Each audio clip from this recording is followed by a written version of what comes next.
Good evening, everybody. I have some administrative things I need to cover before we officially start the meeting.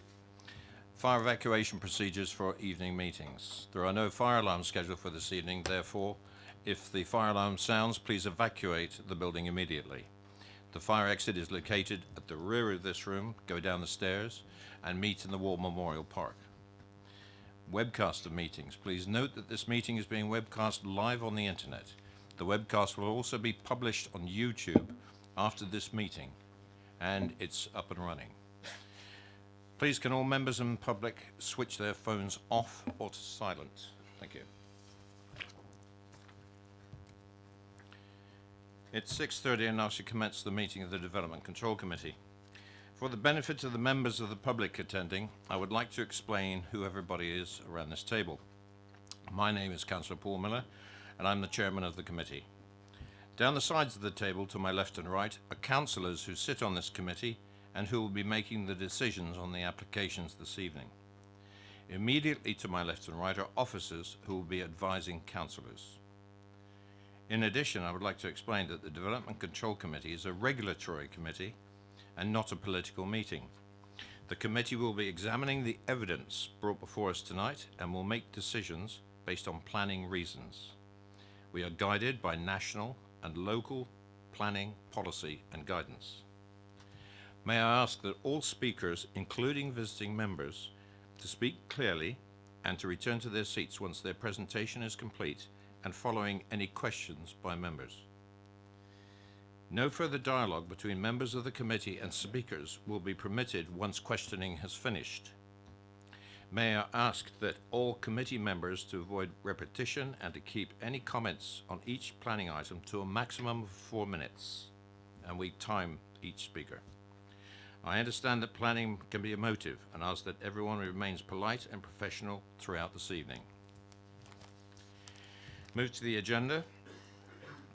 Agenda item number 1, apologies and absence for and substitutions. I haven't had any notified. Declarations of interest. Councillor Westbrook. Yeah, thanks, Chair. I'd like to consider I've got a predetermined position on agenda item 4, and I'll be stepping down for that item. That's Buckland Parade. Sorry? Yeah, I've got a predetermined position on agenda item 4, so I'll be stepping down for that one. Before we go any further, do you have trouble hearing the loudspeaker system? Okay. Councillor Mahaffey. Thank you, Chair. Item number 5, I think I'm predetermined on that. I was on the parish council that have raised an objection to that, and I'll be leaving the table. Thank you very much. There are no urgent matters before us tonight. And may I ask members of the public to refrain from speaking unless they're invited to sit and speak to the committee formally. Thank you. Minutes of the meeting held on the 12th of June 2019. Are there any comments on accuracy of the minutes? If not, I will sign them after the meeting. Is that agreed? Thank you very much. I'll do that at the after the meeting. Applications for planning permission. Item number 1. Could I ask that Mr. Sawyer comes forward, please?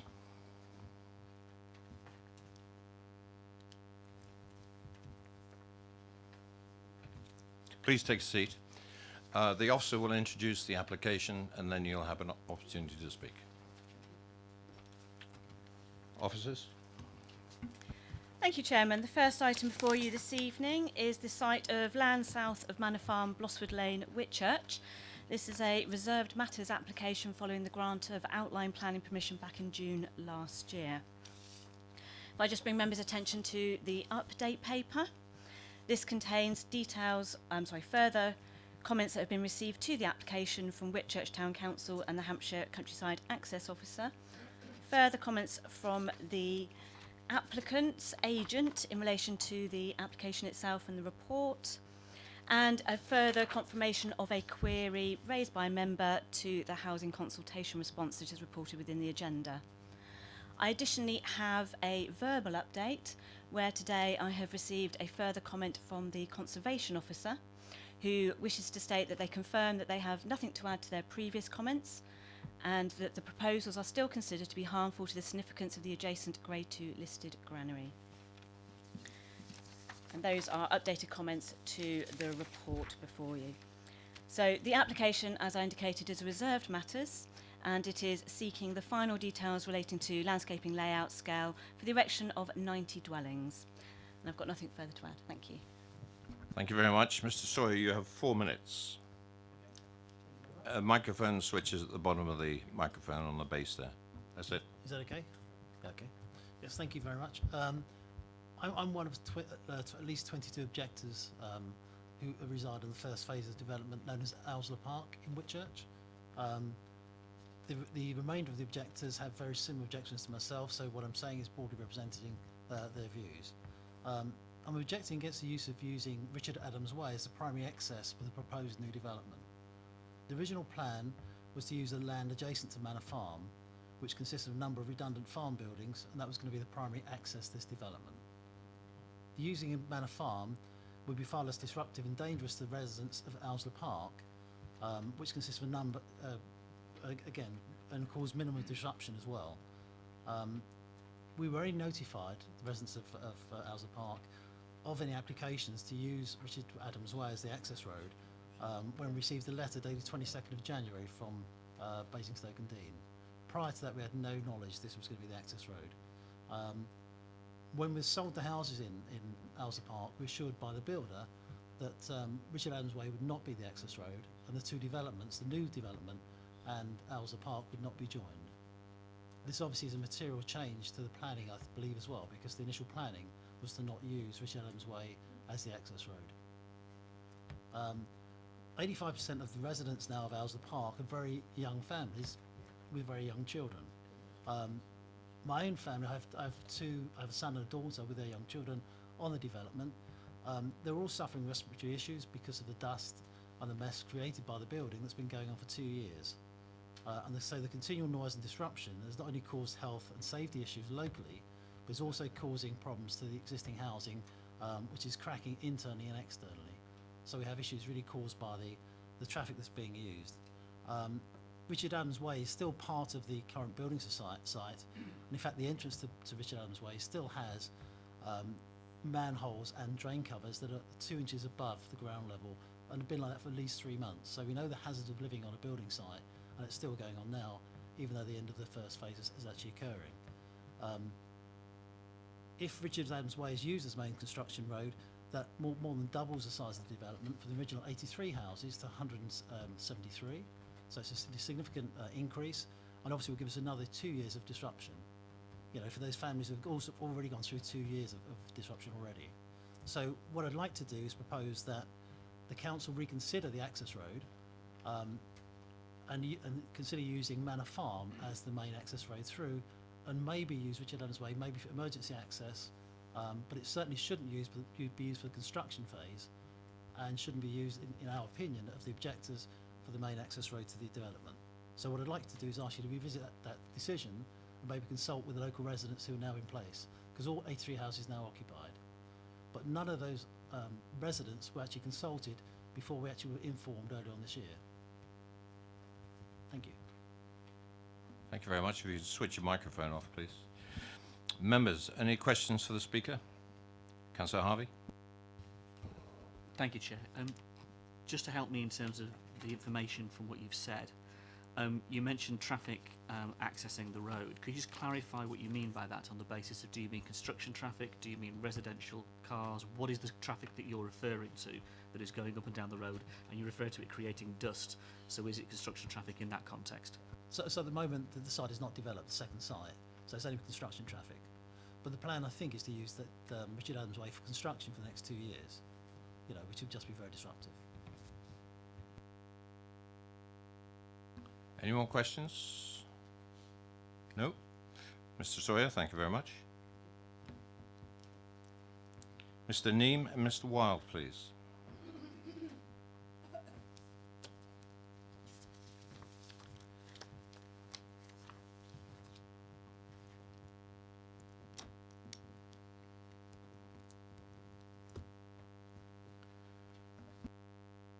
Good evening, gentlemen. You have 4 minutes between you, and I think you know where the switch is. Good evening. My name is Jeff Wild and I am a senior manager at Beauty Homes. Beauty Homes was founded nearly 30 years ago in 1991, having been originally based in Chinham before moving to our current head office in Borkhurst. We are a long-standing private house builder and continue to be a locally important employer within the borough. We develop predominantly in village and rural locations throughout Berkshire, Hampshire and Surrey, with an emphasis on traditional family homes with heritage-inspired design. You may be familiar with one of our most recent local schemes, that being Century Fields at Bramley, a development of 50 private and affordable family homes. Beauty is a business founded on family principles, where we strive to build a better quality of home for our future residents and the communities surrounding. This is something we continue to strive to deliver and want for the residents of Basingstoke-Dean.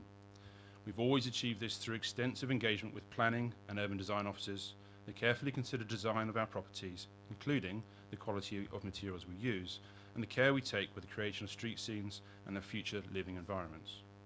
It goes without saying that we pride ourselves in specialising in the development of homes where families and individuals of all ages can live, grow, and be part of existing and new emerging communities.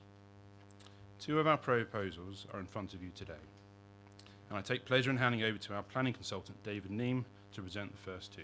Thank you. Good evening, members. Bewley's design team has worked hard with your officers, other consultees and Whitchurch Town Council to achieve a detailed design solution that meets all the necessary policy requirements and will deliver a high-quality residential environment. Critically, this Reserved Matters application delivers on Bewley's promise to members at the outline stage to achieve all 90 dwellings, together with on-site affordable housing equating to 36 dwellings. The scheme forms part of the Council's current 5-year housing land supply and is based on a positive determination this evening. We've already confirmed to your colleagues in the policy team that the scheme will deliver all 90 dwellings within the current 5-year period. Turning to the detail of the scheme itself, members will have noted that a number of consultees have requested further detail in relation to a range of matters. Members, these requests for further detail actually relate to the parallel suite of planning condition discharge applications that Bewley is progressing with officers. The further details sought have been provided, and indeed a number of the planning conditions have already been formally discharged. Clearly there are still a number of conditions that cannot be formally discharged until this Reserved Matters application is approved. On the point of access, the use of Richard Adams Way, as well as the new access adjacent to Manor Farm Cottages, is a requirement of the Highway Authority and was approved under the terms of the outline consent. With regard to heritage, we've made a number of substantial changes to accommodate the nearby listed building. Properties have been moved away from the boundary, the house types have been changed and alternative materials proposed. The scheme now achieves the right balance in terms of the setting of the listed building versus the public benefit of delivering housing. With regard to trees, the single lime tree in question is outside of the application site. The BS standard requirements are met and the tree and hedging will have adequate space to mature without any negative impact arising. Your urban design officer is content with the design approach taken and as a result of substantial changes that we've made throughout the application process. Members, you'll also note 1 minute. thank you. You'll also note that the Town Council is now supportive of the scheme as a result of the ongoing dialogue and discussion with Bewley. To conclude, the Reserved Matters application before you for determination tonight achieves the full 90 dwellings on the site in a manner that will create a high-quality residential environment. Bewley is committed to the early delivery of the scheme. Your officers recommend the application for approval. Whitchurch Town Council supports it. I therefore respectfully commend the application to you tonight. Thank you. Thank you very much, and within time, thank you. Members, any questions to the applicant? Councillor Mahaffey. Thank you, Chair. Just bearing in mind the previous speaker, you've said that the use of Richard Adams Way is a Highway Authority requirement. I know this is speculative, but if it wasn't a Highways Authority requirement, would it impact your ability to deliver these homes or not?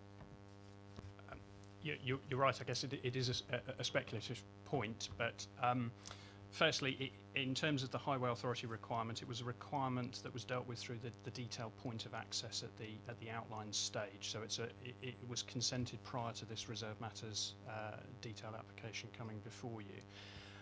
The original proposal, I wasn't involved with the outline, but the original proposal, as I understand it, was to use that Richard Adams Way access for emergency vehicle use only, pedestrian and cycles. So, in short, if it wasn't a highway safety issue and it hadn't been approved under the terms of the outline and it was approved, via that alternative route, it wouldn't impact on the delivery of the scheme. But clearly the Highway Authority felt that it was an issue of highway safety and necessary to have the 2 points of access working together. Any other questions? I've got one.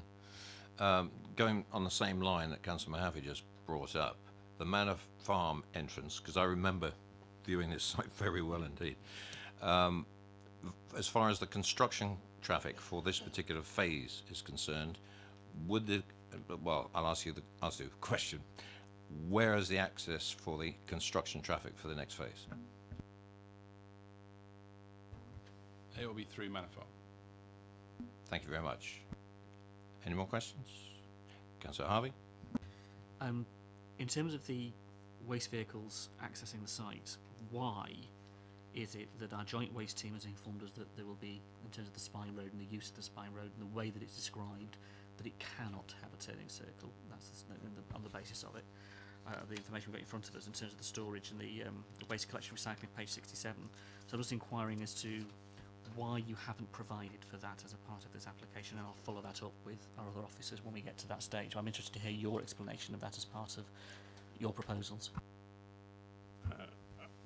Curious about how that point's arisen, because there are a number of points within the highway layout that allow for turning that have been tested and tracked to ensure that the refuse vehicle and other HGVs can achieve it. Okay. Any more questions? Gentlemen, thank you.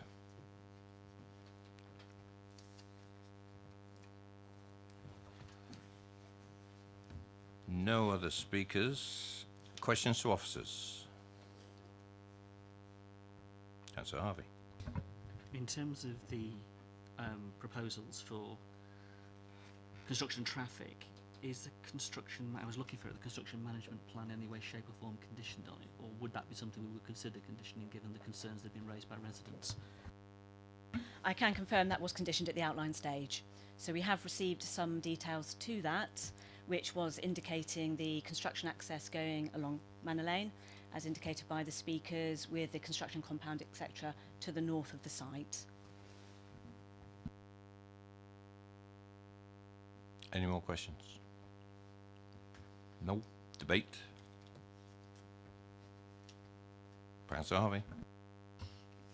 Just in balancing up the arguments in here, the highways issues are clearly important to local residents, but in terms of the information that we've been given, I can't see a material reason why the application at the moment, and yet to be persuaded, that the highways issues are such, and particularly the Highways Authority is requiring of it, that we would find a rejection on the basis of that. But I do recognise that it is a concern of local residents that the issues they're facing directly impact. And I guess that raises a point, Chair, at page 73, where we have the issues surrounding and the concerns that have been raised about the demolition of buildings and the impact that that's had on residents again.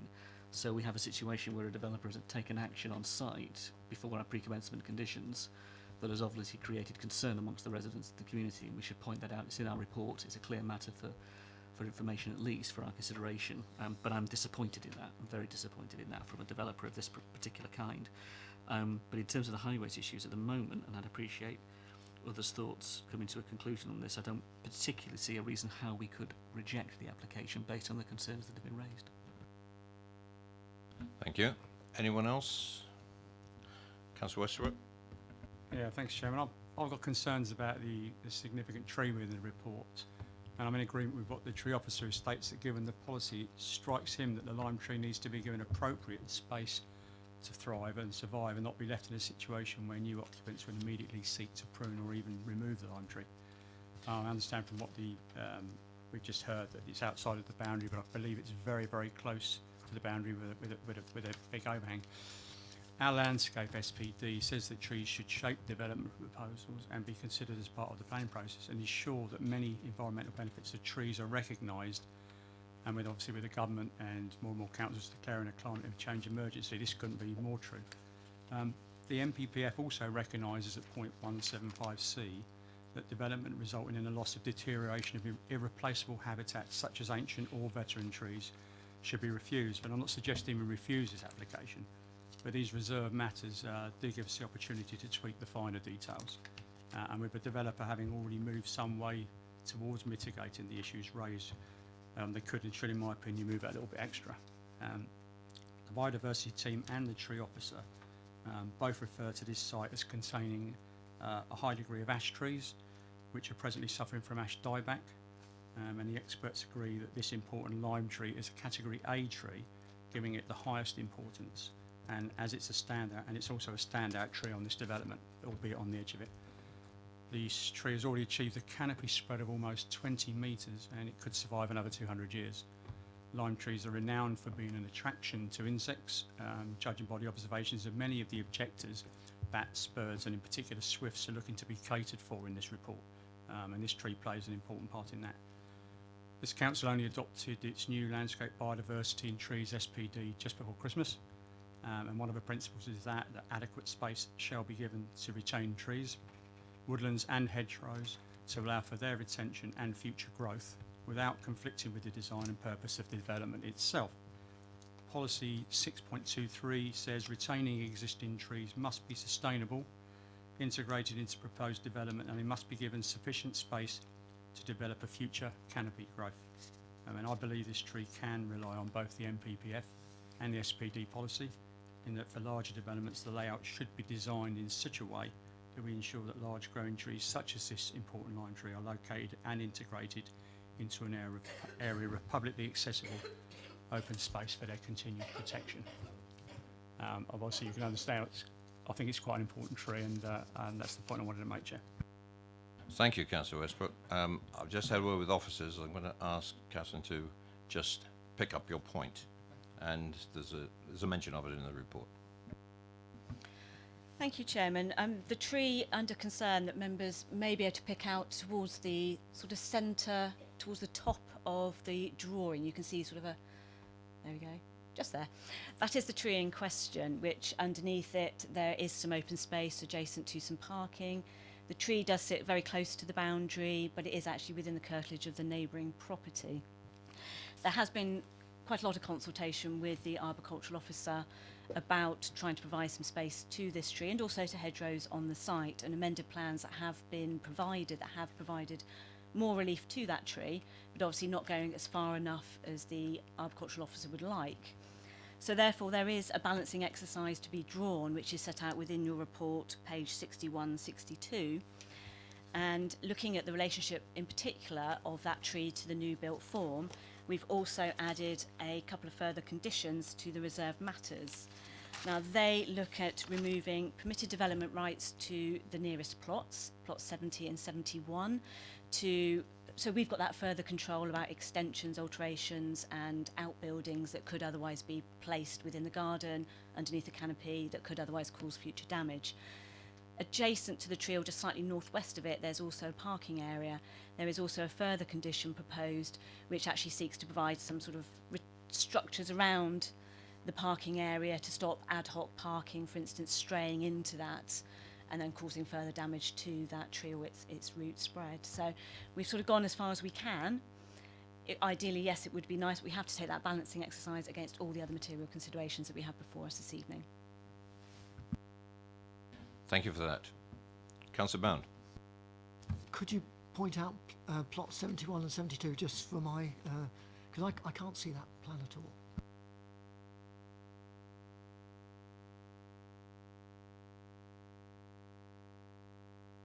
Any more questions? Sorry, we're in debate. Sorry, that was something we had to resolve. Any more for debate? I will move the recommendation. Do I have a seconder? Councillor Robinson. Moved and seconded for approval. All those in favour?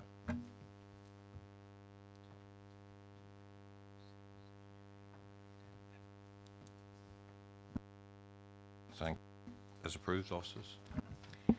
Thank you, Chairman. That application has been approved as per the conditions and informatives within your agenda this evening. Thank you.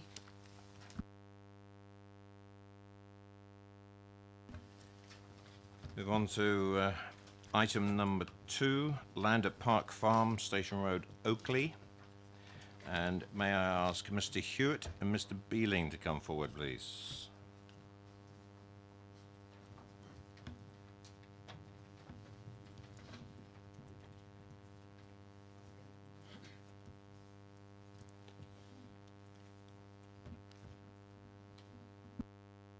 Good evening, councillors, and if you'd just like to sit tight while the officer introduces the application. Thank you, Chair.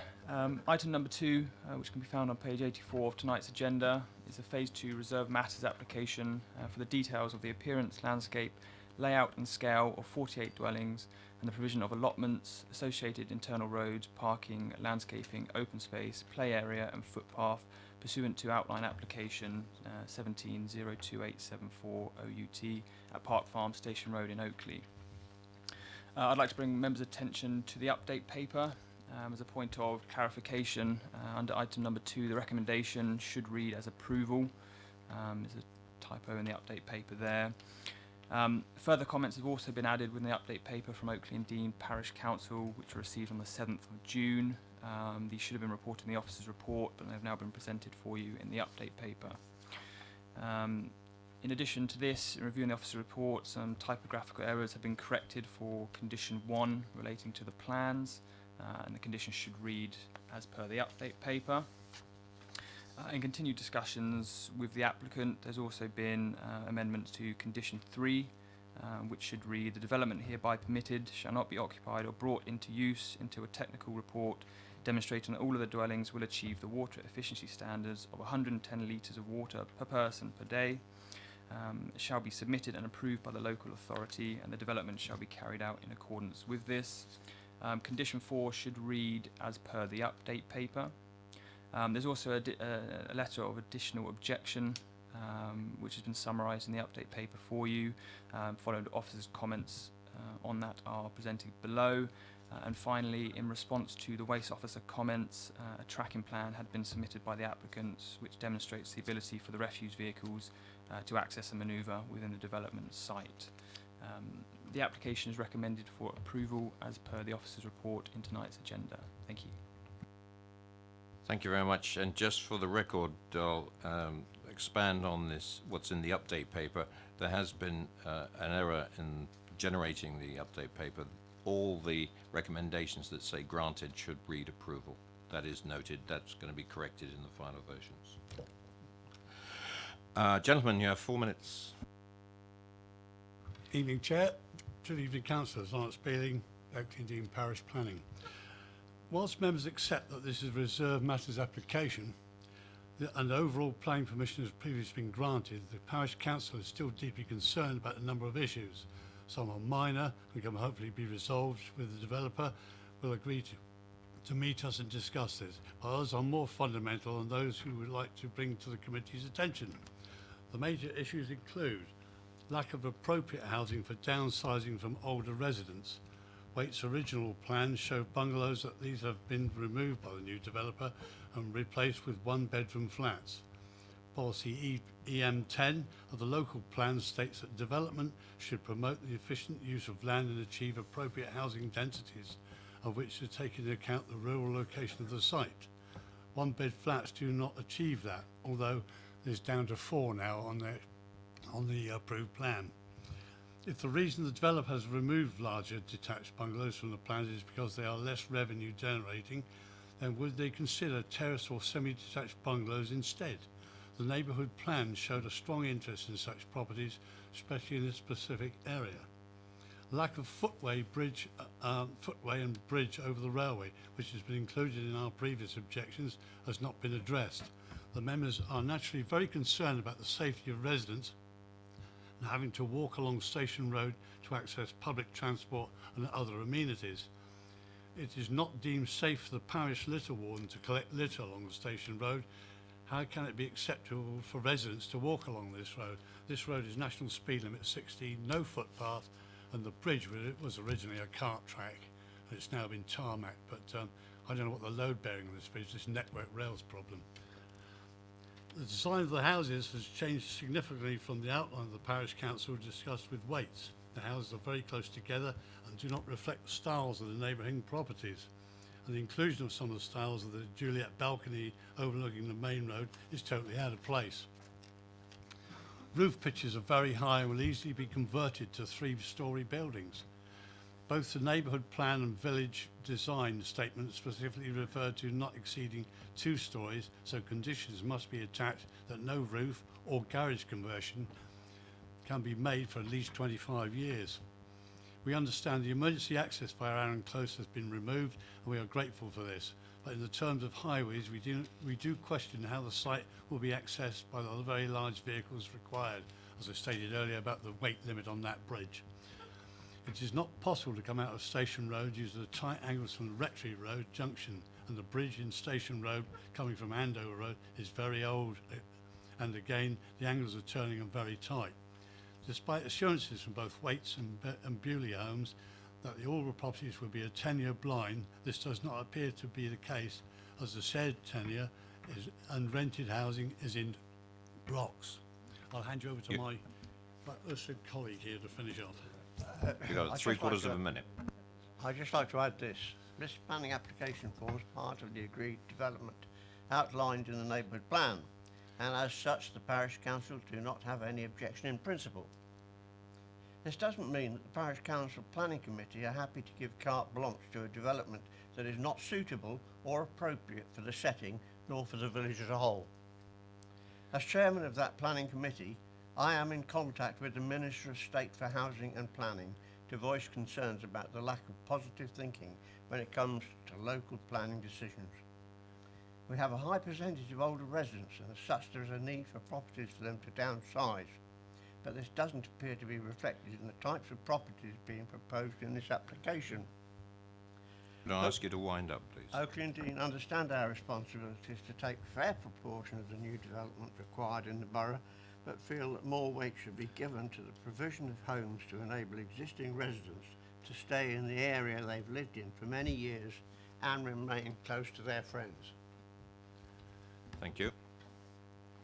Members, any questions for the parish council? Councillor Bound. Good evening. The housing mix, do you object to the housing mix as it's in our report? The housing mix has been adjusted by Bewley Homes, and it looks fairly good. We're a bit concerned about the single bed flats, aren't we? That's the problem we see. We could do with more suitable accommodation for older people, because there's a lot of people in the village who want to downsize, and that's going to release a lot of housing, of course.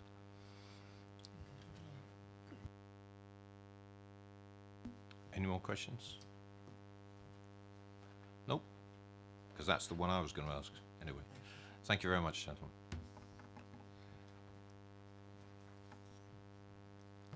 Ms. Aidatula, and excuse my pronunciation.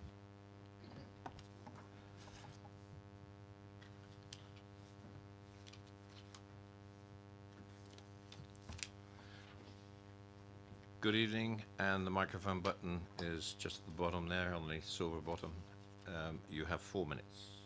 Off you go. Good evening. I've just got one objection here, and I'd like just to maybe make a suggestion, is that I'm very happy that the emergency access road has now been removed from Arran Close, as it's where I live. My concern is that the new footpath is coming where the emergency access was going to be, and it's coming on to where cars are parked, and I feel that if children are cycling down that cycle path, it's easy to miss turning right and actually going into a parked car. They could go in front of the even numbers of Arran Close, where there is already a footpath, which would be much safer for children if they're coming walking or cycling than walking along where parked cars are. Thank you very much. To the point. Members, any questions for the speaker? No, I think you've put it very well. Thank you very much. Mr. Wilde, please.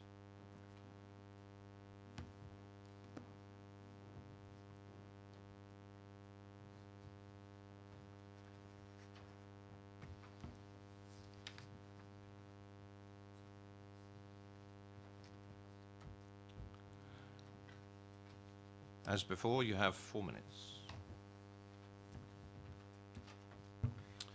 Good evening again. I'm delighted to present the reserve matters application for land at Park Farm. We are seeking members' considered approval to deliver 48 much-needed quality family homes for Oakley, including 19 affordable. Your approval will also, and importantly, positively contribute to delivering a consistent 5-year housing supply for the borough. The design proposal in front of you today is a result of extensive positive engagement with your planning and urban design officers. All parties have worked tirelessly to develop a proposal that embodies all the requirements of the outline consent, the Section 106 agreement, in which it adheres to all the national and borough-wide development policies. The proposal delivers a considered mix of private and affordable homes, and in doing so addresses the needs of young and mature families, first-time buyers and downsizers alike. The overall design is very much in keeping with the heritage of Oakley and the surrounding communities. The homes themselves will be brick-built with bay and bow windows, open porches and brickwork detailing around windows and doors. The surrounding hedgerows will be retained, apart from where vehicle and pedestrian access is required into the site. However, in accordance with our landscape management and separately habitat enhancement plans, we will be providing additional opportunities for the existing biodiversity and landscaping features for the site to continue and develop and thrive. The development is, without question, in a very sustainable location, and we will be providing a central kickabout area, a children's play area, and a number of sought-after allotments, all in accordance with the neighbourhood plan allocation and Section 106 agreement. Vehicular access is to be solely taken from Station Road as required not only by the neighbourhood plan allocation, but also as approved by the outline consent. There will be plenty of parking for residents and visitors alike, with the ratio of parking spaces to dwellings exceeding the council's parking standards. Pedestrian accessibility within and beyond the development has also carefully been thought through.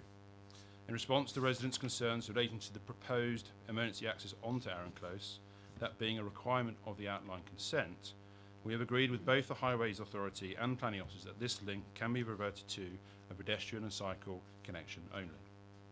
As such, 4 points of pedestrian access will now connect the site to the existing public footpath network, enabling future residents to safely walk to nearby shops and schools.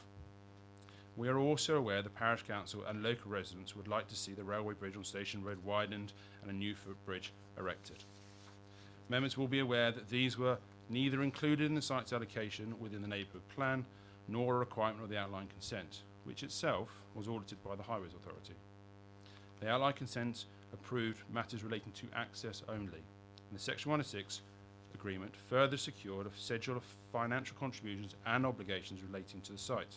These matters have therefore already been agreed by the committee. 1 minute. The reserve matters application before you tonight therefore only seeks your approval for the layout, scale, appearance and landscaping of the development.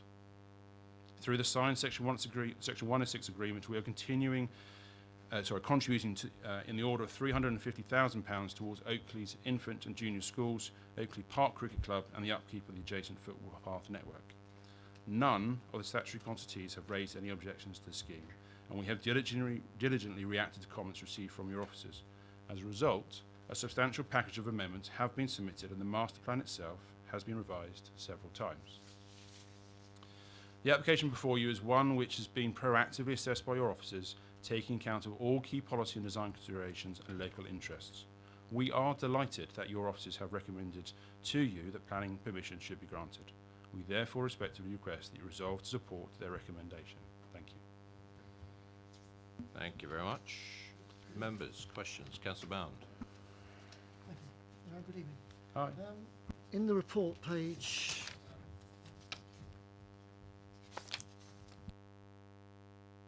There's a microphone issue, it's all right. in the report, page 97-98, it states that there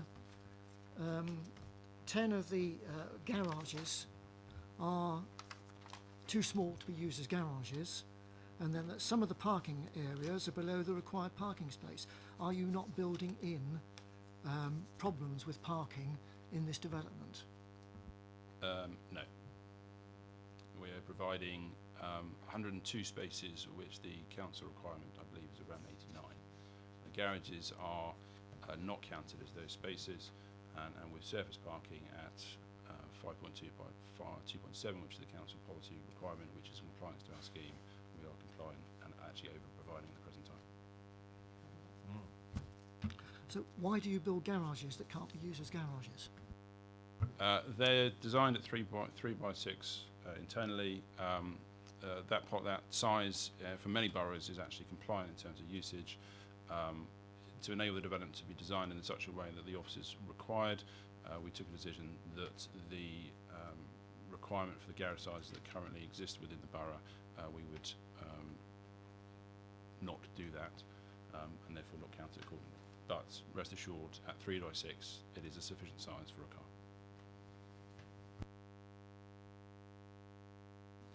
Any more questions for the applicant? Councillor Harvey? Thank you. Reference was made to the positioning of the affordable housing on the plot. Could you just confirm for me how you've managed that? Is it dispersed throughout the site, or is it in particular blocks and particular sections? The affordable housing is dispersed through the scheme. If I just reference on my plan I have here, we have, I believe, 19 affordable, of which it's policy compliant and is approved by your housing officers. The units are tenure blind. To give you the plot numbers, 5 to 8 to the top northern section, 13 to 50, which is in the upper northern parcel. We then drop down to a central courtyard mews area, which is plots 30 round to 41, which is a mixture of shared ownership and rented. Okay. Any more questions? Councillor Mahaffey? Thank you, Chair. Just referring back again to the previous speaker's questions or concerns about paths that join onto car parks or open roads, I'm assuming that at the end of each cycleway there will be some sort of offset gateway or some sort of blockage, some sort of engineering to slow kids down.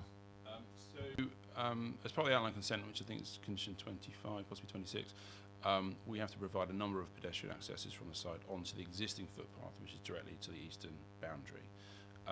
That footpath, the detail will be submitted as part of the pre-commencement conditions, and in discussion with officers and more like the parish, we will agree a structure or a granite threshold or something of that nature to ensure highway safety for all individuals both coming in and exiting the site. Councillor George? Thank you, Chair. Given this is a neighbourhood plan allocation and the neighbourhood plan encourages bungalows, this also seems to be a relatively low density site in many terms. Can I ask why perhaps you have not considered building bungalows here? In truth, it wasn't a requirement of the outline consent.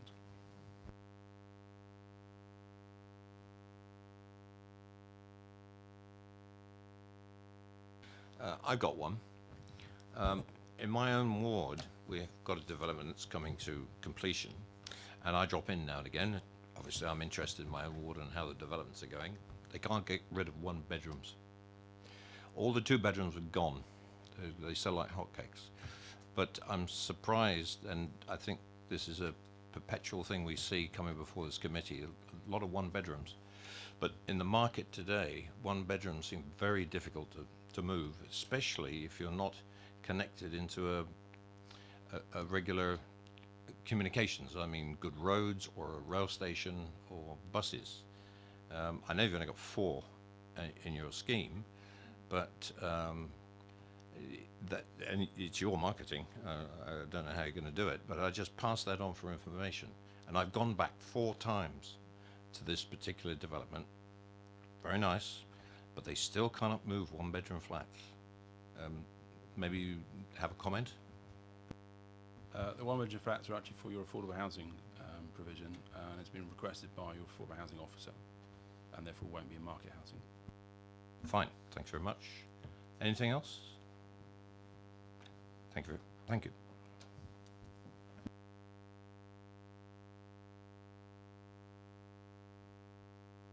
Right, questions to officers. Councillor Harvey. Is it possible to pick up the point that the resident quite rightly raised about children's safety and road aspects? Obviously that must be considered as part of the highway proposals, but it's a concern registered at the committee this evening, and we should consider it if we can.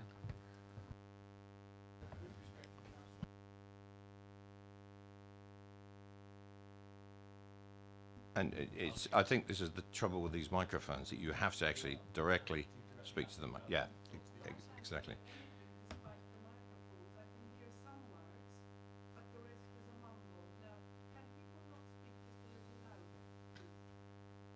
We can, yes, certainly. That's why I asked initially, because the gentleman next to you was having trouble hearing. Okay.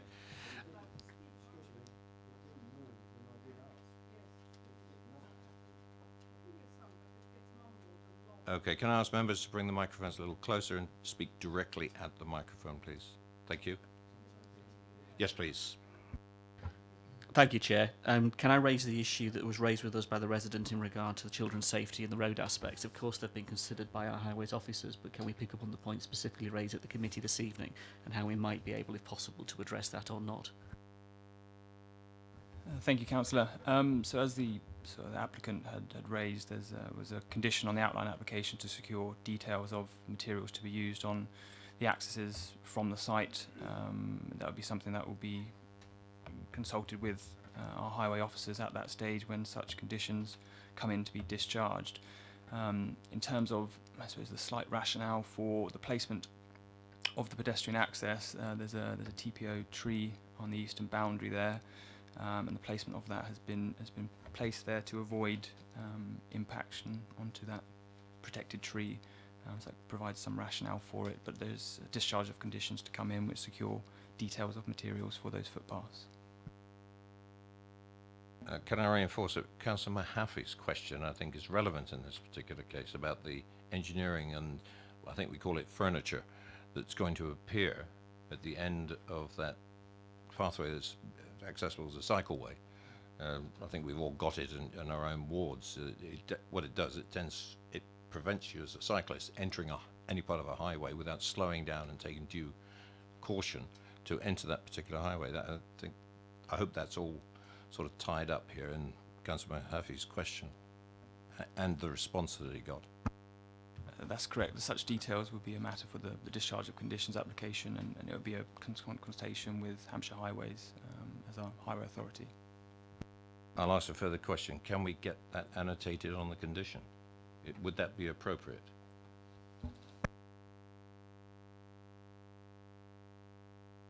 Chair, I think if there's a particular direction that you're seeking to secure, I suppose, in terms of the discharge of the outline conditions, I think the only appropriate way to do it would be an informative on this reserved matters permission, which says something along the lines of, in respect to discharge of condition on the outline paper, and would obviously have to reference the right condition number, I think it's 25 or 26, the committee brings the applicant's attention to particular concerns around the transition point to the pathways where there's cycleways as well, and we can work that into an informative note which would then direct the applicant when they come to submit their discharge and conditions on the outline.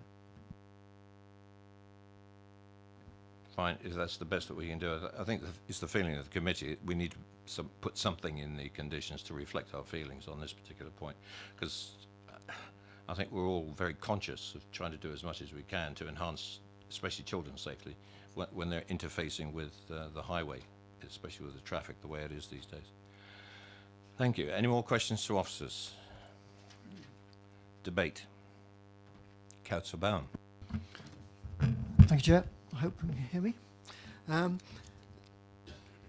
Despite the assurances of Mr. Wilde in terms of the parking, I'm just a little bit surprised that the application has come forward with, on a fairly low density site, which is providing garages that are not big enough, according to our SPD, to park a car in, and also plots. Some of the parking plots are too small.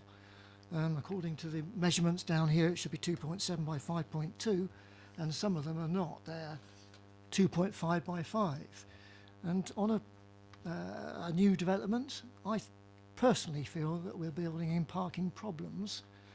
And bearing in mind children around and about, if you get building and parking problems, you're building in problems in terms of children. So although I won't be voting against the application, I'm disappointed that that's come forward in that way. Thank you, Councillor. I'm going to throw that one back at the officers because I think it's appropriate that they answer your query. I know we're in debate, but I feel that particular point we could get an answer from officers. Thank you.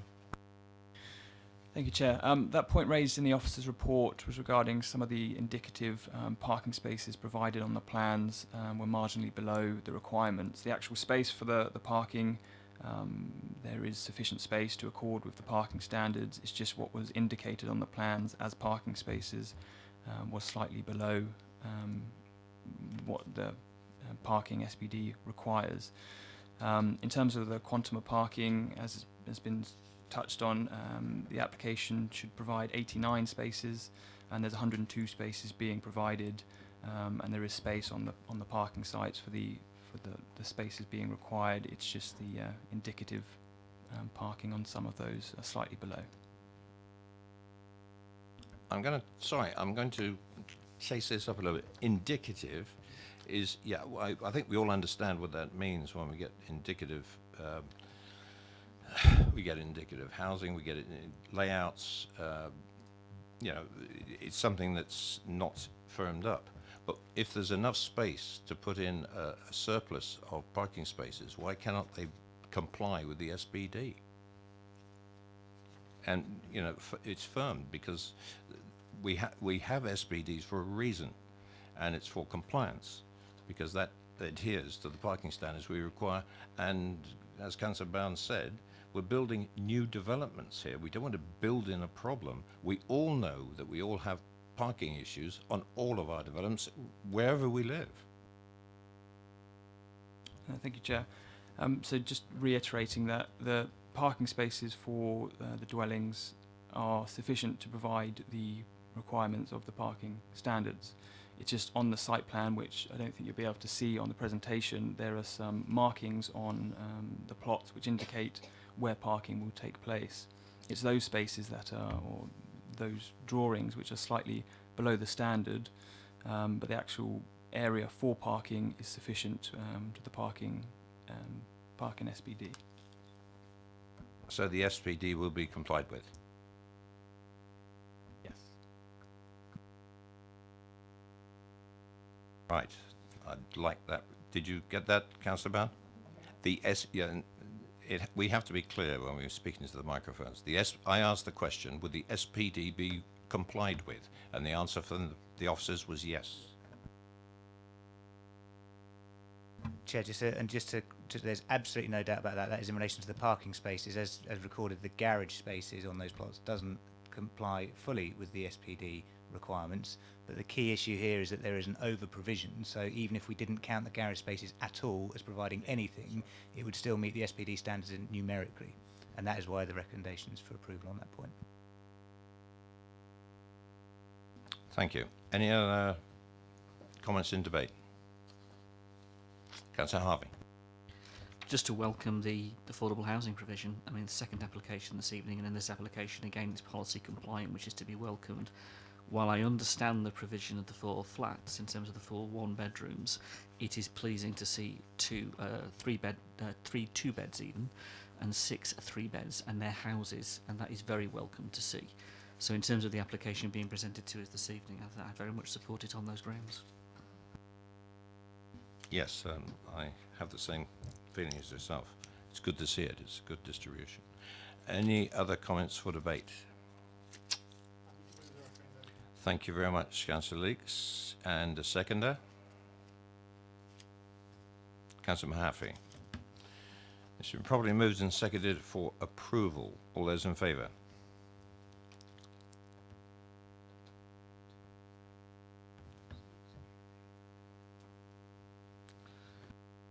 Thank you. That's approved, officers.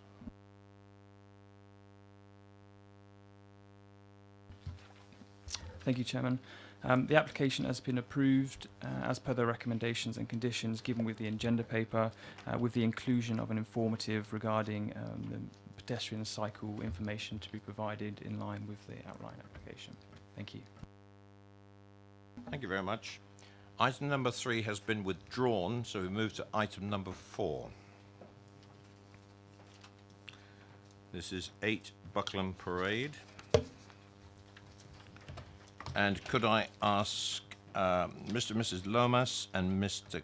Champion to come forward?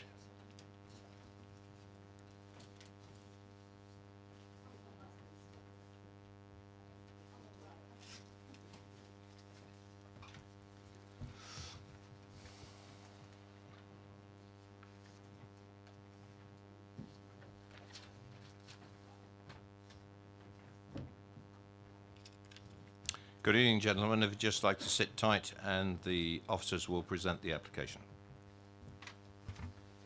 Thank you, Chairman. This application is for the change of use of a A1 shop to a A5 fish and chip shop and kebab takeaway. The application involves the installation of a new shop front and kitchen extraction system. If I can draw members' attention to page 6 of the update sheet, it sets out there that an amended location plan has been received, and that shows the blue land within the applicant's ownership, as well as the site plan outlined in red. And additionally, one additional letter of representation has been received, and that is summarised on that page. So the application is recommended for approval for the reasons set out on page 142 of the agenda. Thank you. Thank you very much. Gentlemen, you have 4 minutes between you. Microphone switches on the bottom of the splint there. Good evening.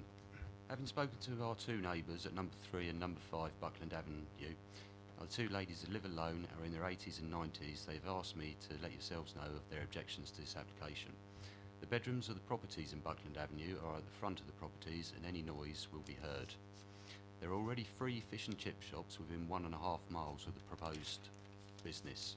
We believe that there will be an application quite soon for late opening hours for the proposed premises, particularly on Friday and Saturday nights, catering for the after the pub kebab market. Our son is autistic and has Asperger's syndrome and does not deal with stressful situations well at all. Vermin is already a big problem in the area. I have caught 2 rats and 1 mouse in the last 6 days. The people in favour, 4 out of the 9 people in favour of the new premises live between 1 and 2.7 miles away from it. The others, the owner of 44 Buckland Avenue, owns Summer Buckland Parade and has a business in the parade, the hairdressers. This was not mentioned in his letter in favour. The owner of 30 Buckland Avenue does not live there all of the time. There are 7 objections who raise a multitude of very real environmental concerns about the immediate area and the quality of life for the local residents. Another unhealthy fast food business will only add to these issues. Surely a daytime tea room would be more in keeping with the area. Good luck to the big lime tree mentioned in the first application. What about the welfare of the elderly residents who live in Buckland Avenue and the immediate area? I would ask if any of the planning committee would be happy to have a kebab van outside their house 7 days a week. Thank you. Good evening. Good evening, ladies and gentlemen. My name's John Champion. I live at 20 Buckland Avenue. I see daily the traffic problems, bus stops, people getting on and off, not safely because of the traffic speed, which will now increase, needs to be addressed. Who has studied the running better than myself of that particular Buckland Avenue? No parking for the shops, facilities, etc. The cars already park outside my drive. This will increase. They park in the disabled bay, park in the bus stops, and I quote that, in the bus stops. And when they have to pull up at the bus stops, the buses go halfway up Buckland Avenue to let the customers off and on because of the traffic. And that's on both sides of the road. Number 2, sorry. When we moved to our house, there were no noisy extractor fans. Now we will have 4, all going at the same time, putting out lots of smells and noise. They start at AM till midnight, very noisy. Even the council came to my garden and sat for approximately 4 hours, reports on the noise level. You have just under 1 minute. Very noisy. They said, and asked them to turn them down. what are you doing is reducing the value of my property, I will expect a reduction in our council tax, please. Don't you, the council, think that there are enough food outlets already? This is why the town is in such a bad way. We have rats every day running in and out towards the shops, etc. With another shop, this will add to the already problem. And I rest my case. Thank you, everybody. Thank you. Thank you. If you could switch your microphone off, please. You can sit there, Mr. Champion, because I'm offering the members a chance to ask you some questions. Members, any questions for the speakers? Any at all? I've got one.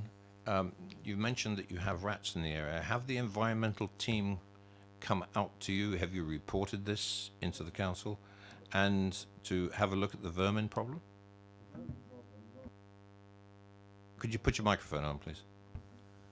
The vermin problem lies with the shops, but at the back of us, I'm an area representative for the Allotments Association, and I address this room pretty frequently.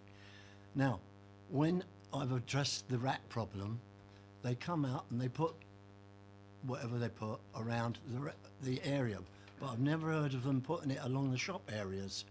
I have 6 vermin traps to dispose of rats in my garden, and that's how bad it is. My neighbour, I've only spoke to today over this, he's had a problem, big problem, as well as me. I still see them running in the daylight. I'm opposite, and still see them running in the back garden in the daylight. But I make my point. Have you contacted the environmental health people at the council? Because they can give you advice about what can be done. Sir, with respect, I'm an outgoing chap. I think I know how to put a rat trap down and some poison. But do you know this, that you cannot go to an ordinary outlet and buy decent rat poison anymore? You can only, because it's governed by the government, the same as the All England. What does, you mustn't shoot pigeons, you mustn't shoot birds, which I agree with all that, but rats, yes. So I'm not a rat catcher, and I've actually got tanks of red, and I'm frightened to use too much of it because I won't be able to just go and get it. I'll go Fine. to Scats. Okay. Don't worry, I sympathy you 100%. I'm just wondering, there are other steps that you can take. But you've answered my question. Thank you very much indeed. Thank you, sir. No, I'm sorry.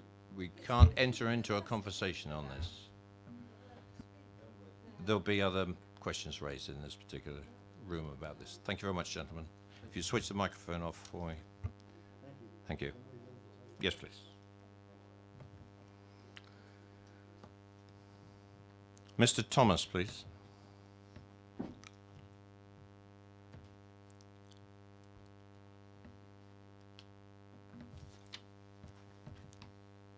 Mr. Thomas, you have 4 minutes. There you go. Good evening, councillors. In respect of our application for changing use to 8 Buckland Avenue, we believe the parking issues will not be any better or any worse from what they are now, because whatever shop goes in there is going to require some sort of parking. We are a takeaway, so it'll be a short stay, stop, people stopping for 5-10 minutes, jumping in their cars and then going. As far as the antisocial behaviour, which possibly people are worried about, is our planned closures is for 11 o'clock. We don't plan to apply for later opening times. I know other shops along there are open later, but we will stick at 11 o'clock. Not a problem to us. Now, the odour control, we've supplied an odour control system to the environmental health, which they're happy with, which is a fairly new system out, which I can guarantee the other shops in the parade will not have. This is a new system out. We think, although there have been a few with negative comments, there have been positive comments as well. We think it will be an asset to the area and to the members of the public who can't drive.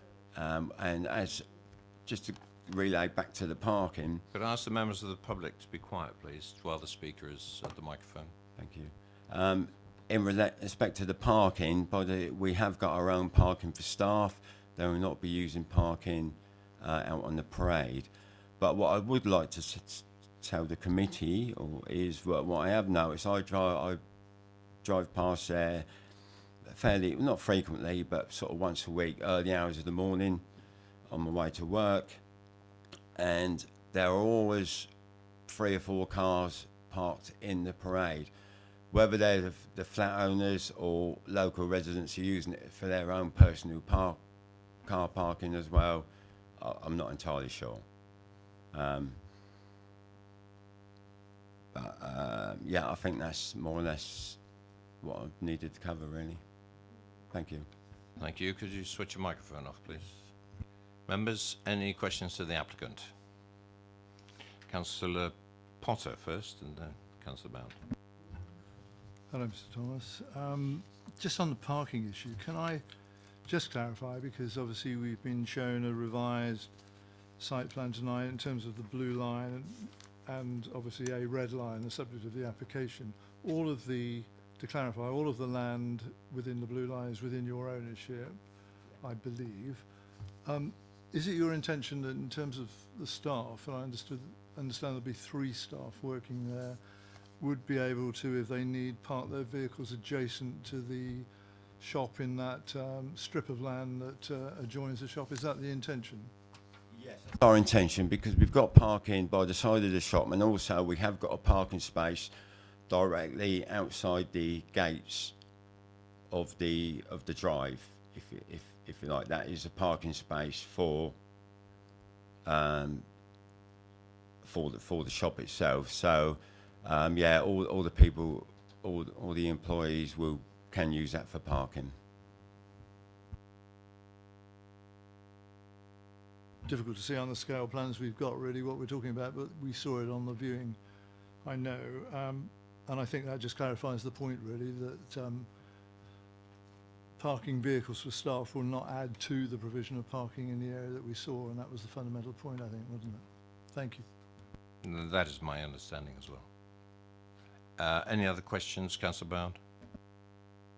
Been answered, Councillor Harvey. Thank you, Chair. In line with our policies, can I ask you why you haven't submitted any waste or storage collection details with your application, please? Basically, we've not submitted that purely because we didn't realise we had to at the same time. But obviously, we have taken care of it. We will have contracts in place for the removal of waste, and yeah, we will have contracts in place for that. So, as far as storage goes and waste goes, we don't believe if there is a rat problem down there, we believe we won't add to it. Fine. Any other questions, please, members? No? Yes, Councillor Bound. Good evening. Sorry, I didn't have a chance to go on the viewing panel. I mean, do you live on the premises?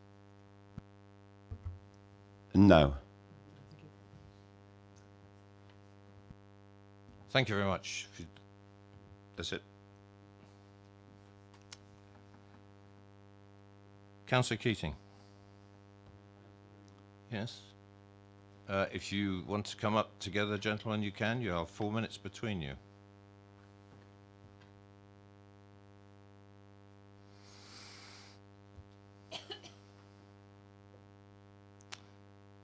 Councillors, good evening. And as I said, if you're sitting there, you've got 4 minutes between you. Good evening, committee. It's not often I come to these, but the issue that really concerns us as ward councillors is the actual parking issue. Parking is already an issue there anyway, with 3 takeaways and a convenience store, which is also a post office. And there is also a bus stop with a shelter right in front of the store as well. And also cars at night accessing the 3 takeaways and the convenience store already use up all the places, double back up in front of the shop because no one wants to walk from the actual cut out additional parking down the end. And they park on down towards past number 20 and down the road actually as well, all times of night. And also, you know, they say that there was access to Lincoln store as a business, but that business usually shut at 6, so there was no evening additional parking problems. The 23 parking spaces, as outlined in the report, are adequate for the new business, but they're not. It's not adequate at the moment. So how can it be adequate for the new business? Also, in terms of noise disturbance, the proposed opening times of 11 to 11, 7 days a week, and deliveries up to 8 o'clock in the evening, is unjustified late night intrusion for the residents. There is also an issue with food smells at the moment, and actually, I note what the applicant said about the new machine, but why take a risk? The smell is actually awful down there at times. 4 takeaways will be the unacceptable overdevelopment of the shopping parade, and ask DC to reject the application. Thank you. Good evening, ladies and gentlemen. I'm also a local Labour councillor for the area, and we know the area so well because we frequent it. And in frequenting it, I can tell you, between 5 and 11 in the evening, there is a significant parking problem. As the applicant says, there is very little parking in the morning, AM. Very little problem parking. But the multitude of takeaways and the accumulative version of numbers of people who are coming to frequent these premises are exceptionally high. Exceptionally high. And that's evidenced by the fact that applicants or people who want to use these places actually park down along the sides of Buckland Parade or Buckland Avenue, and the reality is they're parking halfway down the road. The bus is very rarely able to use the bus stop in the evenings. The current location used to be a hardware store, and the reality is it had a very much smaller number of customers. We do believe that this would be an overdevelopment in terms of takeaway shops. There must be a limit to the amount of takeaway shops you can have in a parade of 10 shops. There must be a limit. I mean, we can't just say yes to every applicant. You know? So that's why we want you to reject it. Thank you. Thank you. Thank you, councillors. Members, any questions for the ward councillors? Councillor Bowen. I noticed on the picture that came up of the parade that there's a McColl's there. What time does the McColl's close at night, and do they sell alcohol? Yes, they sell alcohol, and they're a post office as well, and they go on to late at night. They open till about 11. Yeah. Any more questions? Because I've got one. What are you aware of the times of the other takeaways? What time they close within that parade, councillors? The reality is the next door to McCall, which is a shop, is a significant Indian restaurant. Really? And it's open till about 2 a.m. The next one is a Chinese takeaway, and that's open till 12. And the next one is Papa John's, and that's open till about 1. The reality is, from 5 till close, this shop will be encountering a huge number of people taking away. And they only want to park short time, but short time can become very long if you're waiting for a takeaway.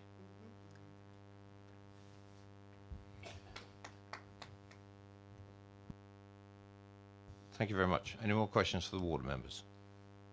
No? Councillors, thank you very much. Questions to officers? Councillor Harvey? Thank you, Chair. Could I ask in regard to deliveries? It seems to me we've got two different things being said about the spaces available around the actual shop. On the one hand, we're saying potentially, and as the applicant has said themselves, that staff would be using the area potentially for parking as staff. And at the same time, that same area is being discussed as being the point where delivery vehicles will access and safely deliver. And they will be able to deliver up to 8 o'clock in the evening, which is another point to consider in terms of late deliveries.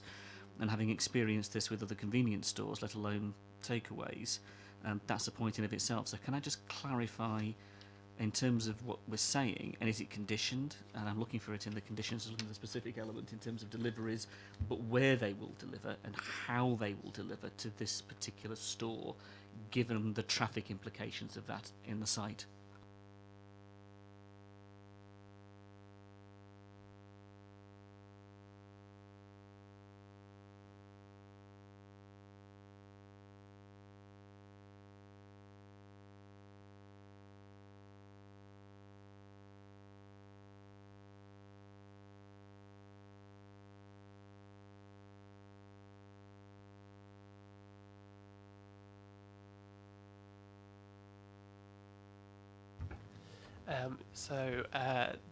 If I can draw your attention to condition 5, which states the hours of deliveries, there's nothing specifically mentioned in terms of where and how it's to be delivered, but we have taken into consideration this is an existing shop with an existing side passage where it is presumed that deliveries already would take place, so it is envisaged that that would still be the case.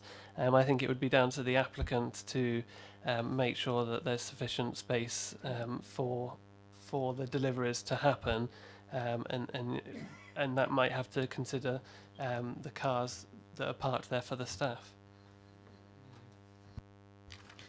Obviously, we're concerned here with material considerations, and what I'm interested in is the safe accessibility of delivery vehicles, potentially HGVs, delivering to a takeaway, which is a fundamentally different commercial operation to a hardware store that was originally there. That was a different kind of store with a different kind of offer. We're now talking about a takeaway, therefore it's a different variation within the commercial permission that we're looking at. And on top of that, if we're saying that the staff aren't going to park there, then where are the staff going to park? There's just a conflict here in terms of parking and access to delivery, really. I'm just trying to understand it. And clearly that condition doesn't cover it. Yeah, sorry, if I can just come back. In terms of the parking, you'll probably see set out in the conditions, there's nothing restricting the applicant to use those spaces for parking. So I think if the committee are minded to impose such a condition, then a similar condition could be worded to better understand how that would be managed in terms of the deliveries as well as parking on site.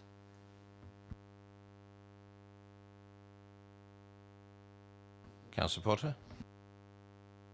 I mean, when I was talking to Mr. Thomas earlier, that was part of what I thought might be the logic of what might follow from that, because I think I understood him to say, quite understandably, that was the area where the staff who were working in this new takeaway, if it actually gets approval, would park their vehicles, therefore reducing any impact on the more general parking provision. And following Councillor Harvey's point, it seems to me we can't have it both ways, really. If those are going to be occupied spaces, they're not going to be available for the deliveries that go with this shop, and therefore it's got to be found somewhere else. And I think we just need a better understanding, rather than brushing it aside, as to exactly how that commercial organisation is going to function, how those deliveries are going to take place in a safe manner, off the highway preferably, I guess, there. And the two things don't go together, do they, really? Provision for car parking for staff and the delivery of delivery lorries, the parking and delivery lorries, albeit for a temporary period. That's what I think we need to just get at a little more to give us confidence on as I said, if members are minded to put a condition on the application, making sure that there's availability for staff parking in that area, then it would be reasonable to also ask for details of how the deliveries would take place in terms of that management. But I would also just refer members to page 148 of the agenda, which does set out that the existing parking on the front of the site of the 23 spaces was considered to be acceptable for the proposal that's before you.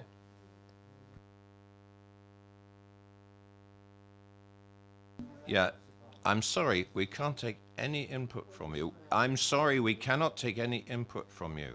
If you want to relate to this after the committee with individuals, you're free to do so.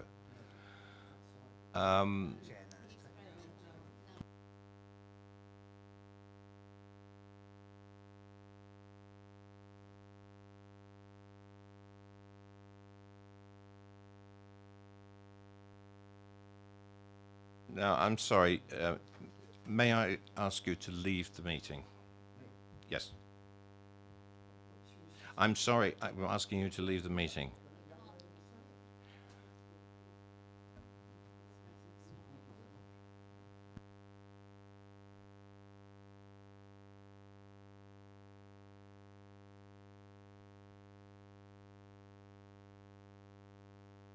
I'm going to adjourn the meeting for 5 minutes.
Just to get this proceeding, the question was, and as suggested by the officer, when we get to the end of all this, if it's appropriate, we can generate a condition about the getting the information or couching a condition to allow for the input of both parking for the staff for this particular facility and all deliveries.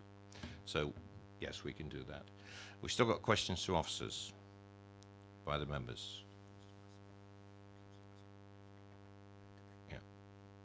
Councillor Mahaffey. Thank you, Chairman.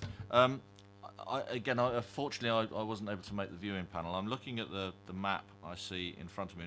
Firstly, just for clarification, these 23 parking spaces, are they just the ones that are out the front there to the left-hand side of the front of the building, or does that extend around the back? Because the photo I saw a second ago didn't seem to suggest that there were 23 there.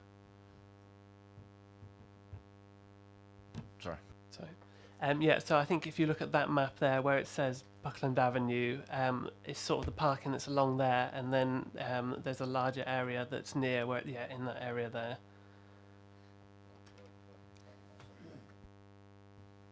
Right, thank you for that. I mean, clearly I think the key issue here is parking. And there's a comment on page, I've lost it now, but one of the pages notes that that is adequate parking because the nature of such a development is that cars only stay for a very short period of time. My experience is that because they only stay for a short period of time, they don't want to park very far away from where they're going? And also, how does that factor in the fact that it will be a high turnover? You may only be there for a couple of minutes, but this is going to be a high turnover of cars. So effectively, you've got cars there for quite a long period of time. Aside from the fact that we need some sort of space or clarification on employees' car parking. Thank you. Yeah, so the parking standards in our SPD state that a takeaway requires 1 space per 3 staff. That compares to the parking standards for a retail unit as what was there, or what is there, and that is 1 space per 20 metres squared of floor area. So as is set out in the report, it's considered that an A1 use would attract a similar number of customers and deliveries, and the scale of the development is considered not to create an overriding material impact upon the free flow of traffic and highway safety.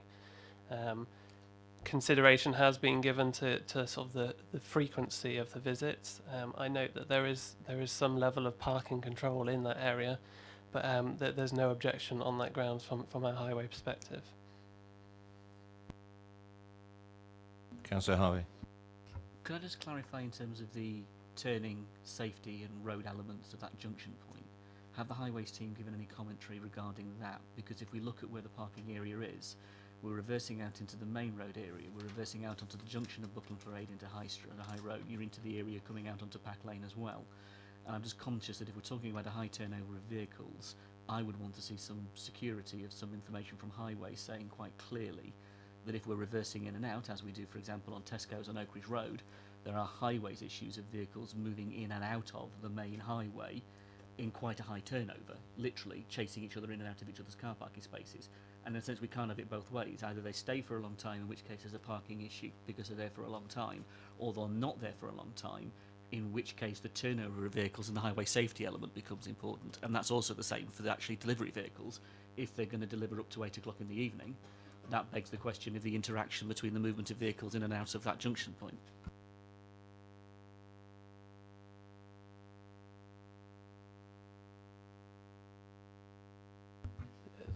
The highway arrangements in that location are an existing situation. I appreciate that this use is different to the existing use, but for the reasons set out in the report, it's not considered that this would introduce an unsafe form of development, having an impact on the highway safety network.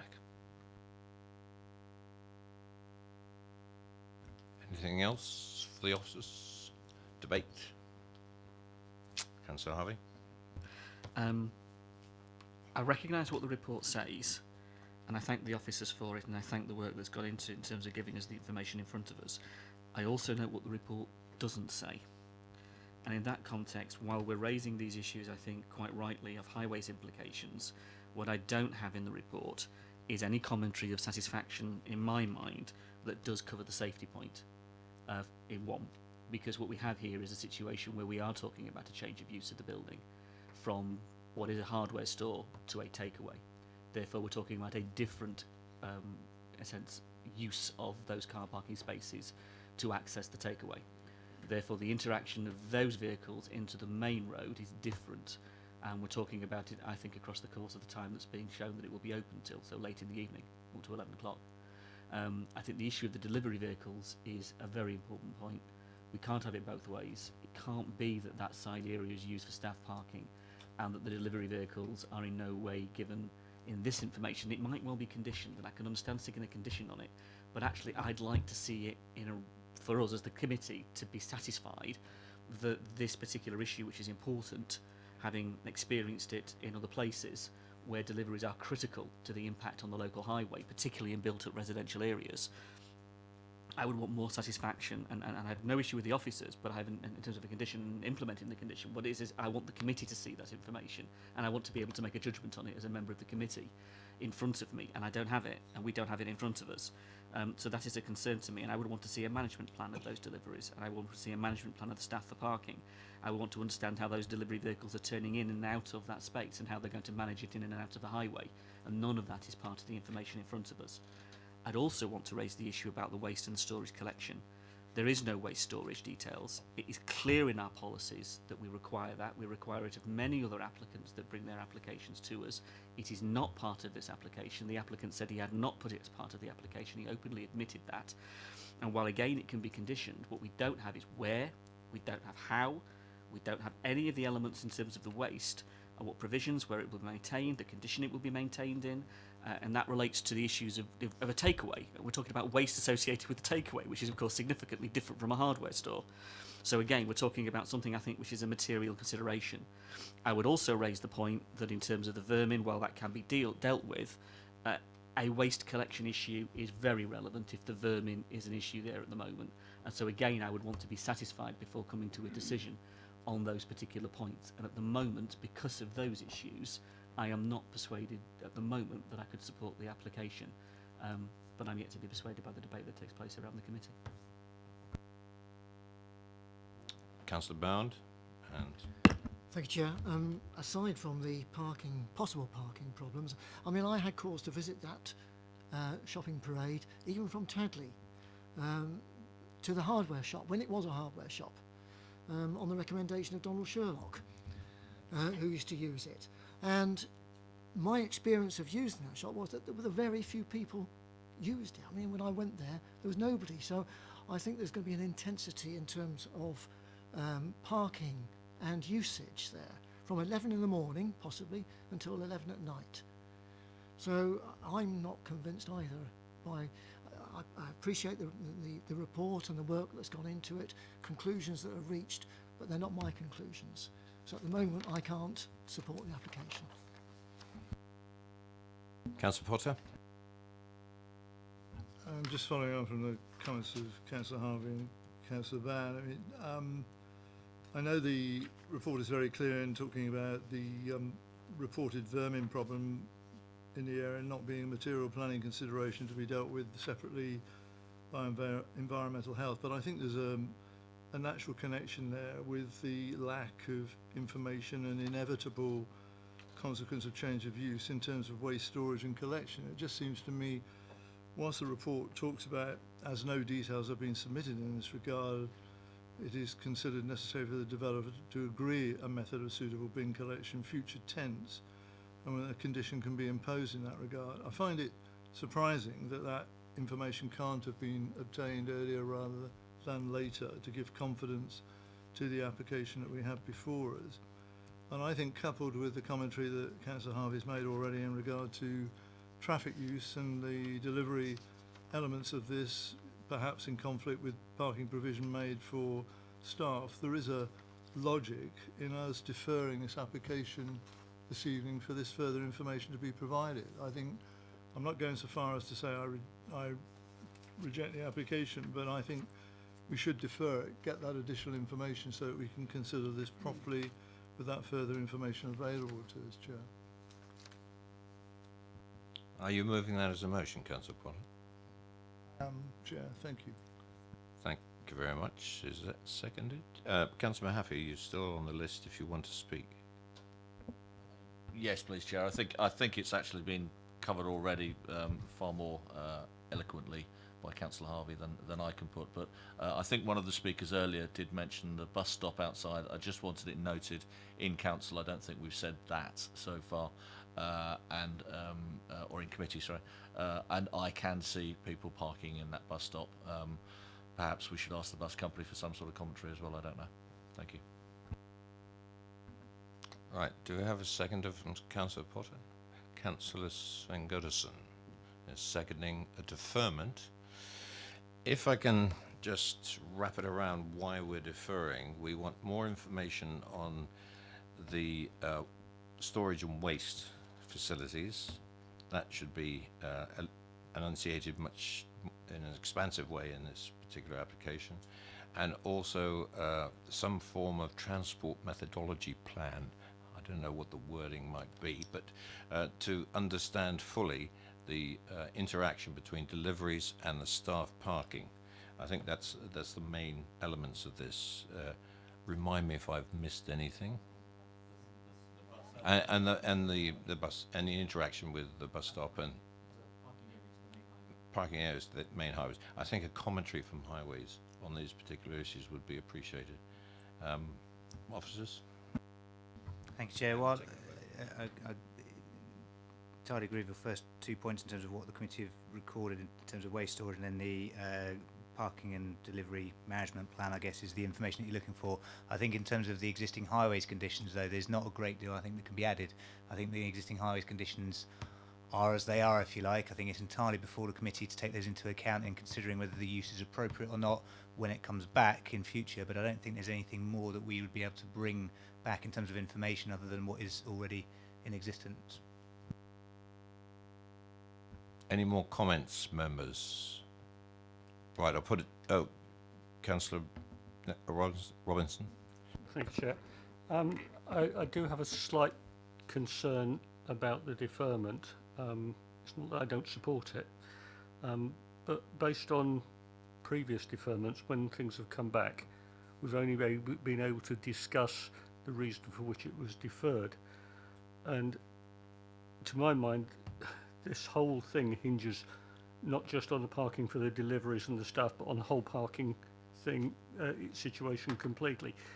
And it could be a situation where it fails EM 10.2, where it fails to respect the amenities of neighbouring properties.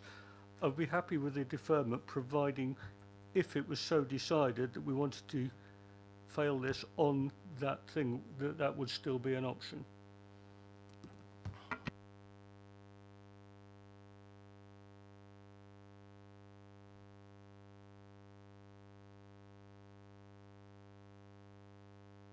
Chair, it's just a straight deferral. You know, there's been no reasons given for refusal, so yes, everything would be open to you next time.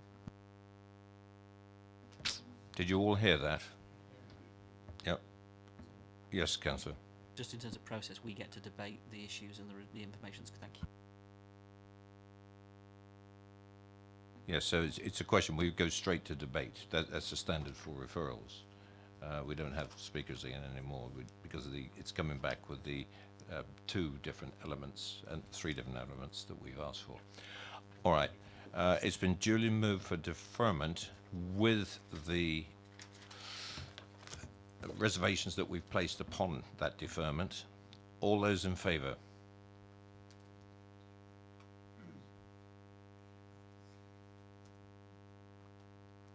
That's approved, officers. So yeah, just to confirm, the application is deferred with further information to be sought in regards to storage and waste and transport, parking and deliveries.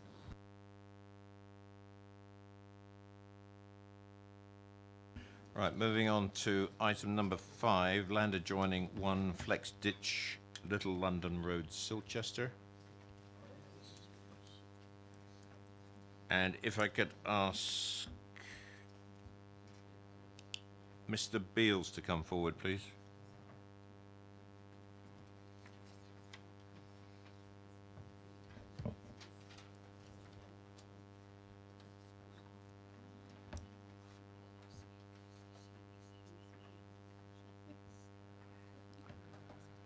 Good evening, Mr. Beals. If you'd like to sit tight, we'll present the application, then I'll come back to you. The application refers to the retention of development for the change of use of land to residential, the erection of fencing and gates at 1 Flex Ditch. Members visited the site recently. There's nothing further to report on the update, and the recommendation is for approval, subject to the conditions on the committee report. Thank you very much. Mr. Beals, you have 4 minutes. Microphone switch is, no, it's not there. It's on the base of that. That's it. Press that, speak into the mic. Good evening. Thank you very much. The area that we've fenced off was parking for number 1 and 2 Flex Ditch. We now have ample parking for both of us, 3 or 4 cars, 5 possibly on each drive. The reason we fenced the area off was because we had close connections with the Hampshire and Wildlife Trust, and they were getting concerned about the contamination. Obviously the Pamber Forest is a triple SI site behind my property. A lot of the local residents have been using that and tipping their household waste in the back, which I think you'll find the Hampshire and Isle of Wight Trust have put in their letter. On 2 occasions over the last 18 months, that area before it's fenced off, I've had to get a grab lorry in to clear two truckloads of fly tipping transit falls, which I've had to get away at my cost. And 3 occasions last year, we've had 2 or 3 cars of youngsters, probably about 11, 12 o'clock at night, pulling up into the car park, smoking drugs. On one occasion I called the police. Unfortunately they got there about an hour too late, and they've been tipping in there, dumping in there, doing whatever. Yeah, I mean, people have cut through there, but a lot of the people in the area in Early Lands that have objected are the people that have been chucking their household waste in the rear, which I think Hampshire and Isle of Wight Trust are quite upset about. I know that I think Natural England were concerned about the hedgehogs getting underneath the fence. I could quite easily display there's about an 8 to 9 inch gap around the fence so they can freely move in and out, so that won't impede their traffic through the area at all. We haven't removed the fence between the original because obviously with the objection I didn't want to take it down because I have dogs. On one occasion about 18 months ago, someone cut through the fence, threw a beer bottle over, landed in my dog kennel, and I've had to have one of my dog's paws repaired, which cut on broken beer bottle. I don't think it's ugly. It matches all the fencing around the rest of the estate. I haven't actually finished the capping because of the objection, so we were going to make it a little bit better than that. I don't know what else to say really. I didn't understand. I can honestly say I didn't know I had to have planning for the front fence. The rear fence we consulted with Hampshire and Isle of Wight Trust, and they were happy to stop. They actually came out and put the boundary up to show me where we could fence to, because when the travellers moved in at the back, they were cutting through. They even pulled the fence down at the back of mine to get try and get into my garage. So we've kind of stopped them having an escape route if they do move back in there. And that's basically it, really. Thank you very much. Thank you. You've said it all. Members, any questions for Mr. Beals? Yes, Councillor Wood. Councillor Wood. Yeah, Guy, good evening, Mr. Beals. When we visited you on site, you mentioned something about the rear gate being wide enough to open up, was it to forestry vehicles? One of the public observations talks about concern about emergency vehicles accessing if necessary. Is that something that's covered by the width of that gate as well? Yes, it's over. It's almost a 5 metre wide gate now. We've actually got a major. Well, Isle of Wight Trust have actually got major forestry going down there later this year. So they asked me. The gate that was there before was only a 3 metre gate. We've extended that to a 5 metre gate. So if any emergencies they need to get through there now, they've got an extra 2 metres to get through, where they wouldn't have had before. Any other questions? Nope. Thank you very much, Mr. Beals. Councillor Gardner.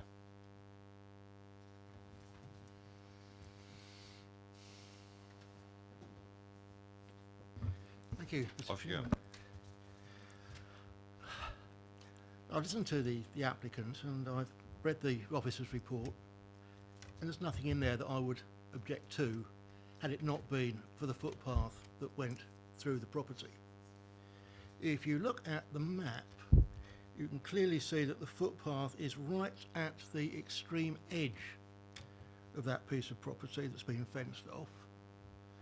And if it were possible for this committee to find a way to approve the application but still allow a strip of land so that that footpath can be maintained, I would be very happy. But I'm not sure how you could do it, but I'll leave it to you to try and find a way for me. Thank you. Members, questions to the ward member? Councillor Robinson. Thank you. This footpath, does it have any legal status, or is it just a way through, a cut through that people have used for a long time? It has been used for certainly as long as I have been around. I've used it myself. A lot of locals use it. It could well have been used for up to 100 years, if not more. So it has been frequently used as access into the forest. There is an alternative route a little way round, but that is certainly not very user friendly. This is a nice flat route you can get straight through, and it's ideal for walkers.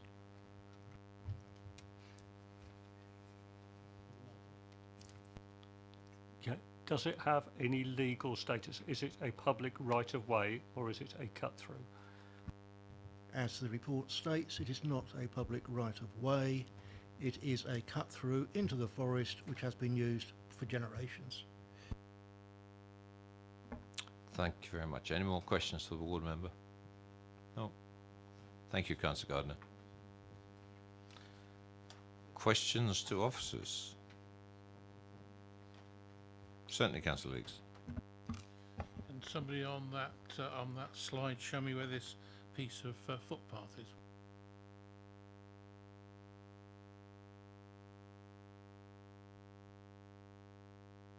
So if member could just follow, where it's just pointed out to that sort of top northern corner with a dotted line that indicates the current desire line for the path.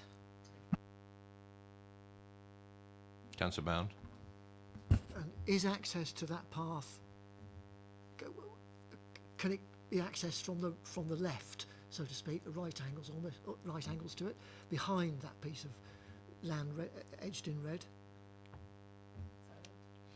The piece of, see that one there, adjacent to the area in red, there's quite a wide band that runs diagonally down the map from right to left.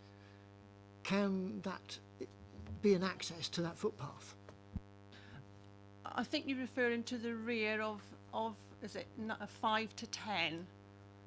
So there's it's the houses of Early Lands, and then you've got the rear garden, and then you've got a fence, and there's a landscaping buffer from the gap to supposedly between the gardens and then the woodland, the copse behind. So yes, there's no existing access through there apart from the one that we've got in front of us. Anything else? Debate?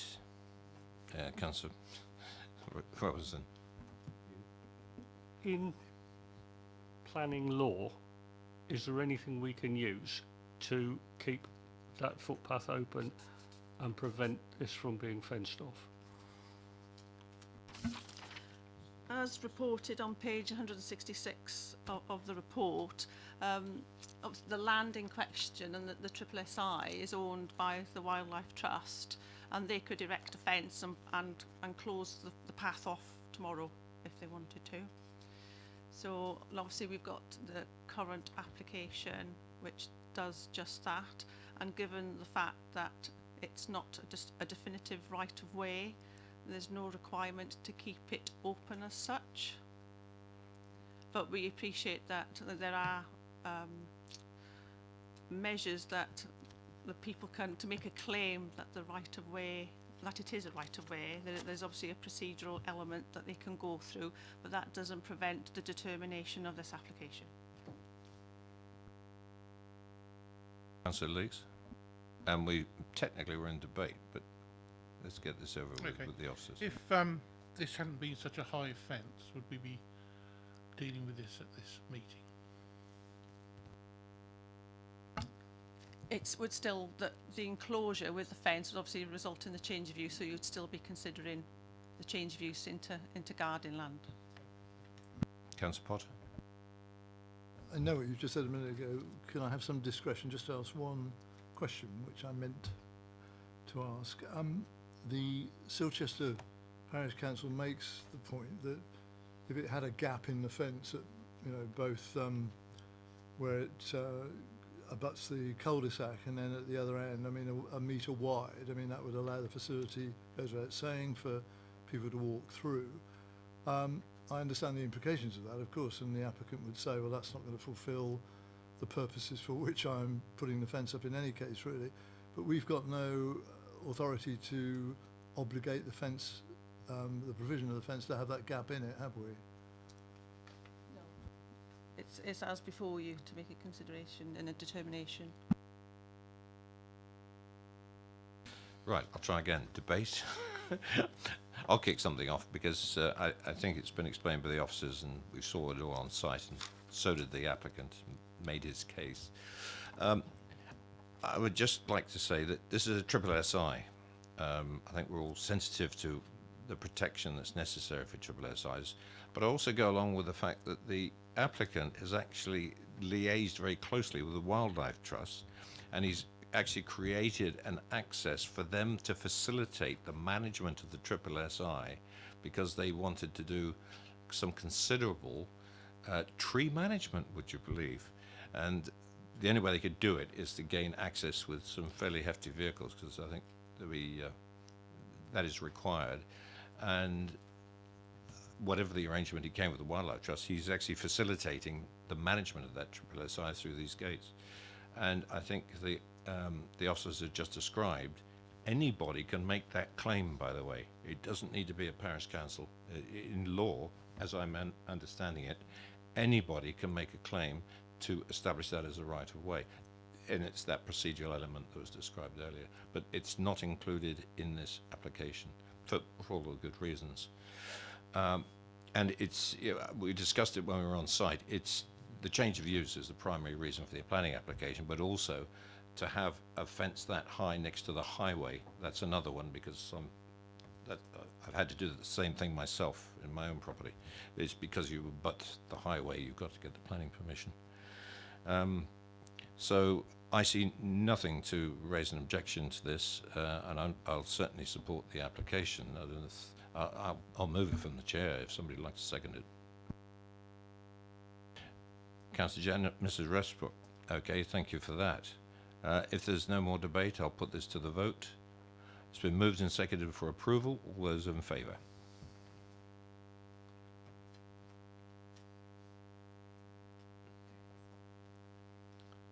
Anybody against?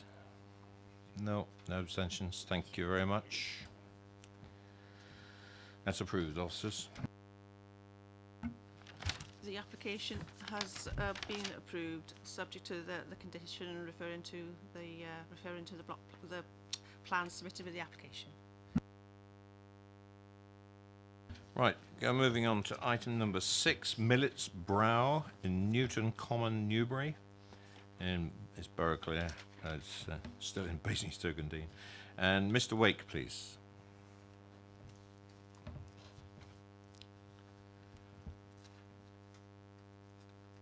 Mr. Wake, good evening. And you have just sit there. We'll introduce the application. You've heard it before this evening. Officers. Thank you, Chairman. So this application is for a replacement dwelling. The application is set out on page 171 of the agenda. I just draw members' attention to the update sheet.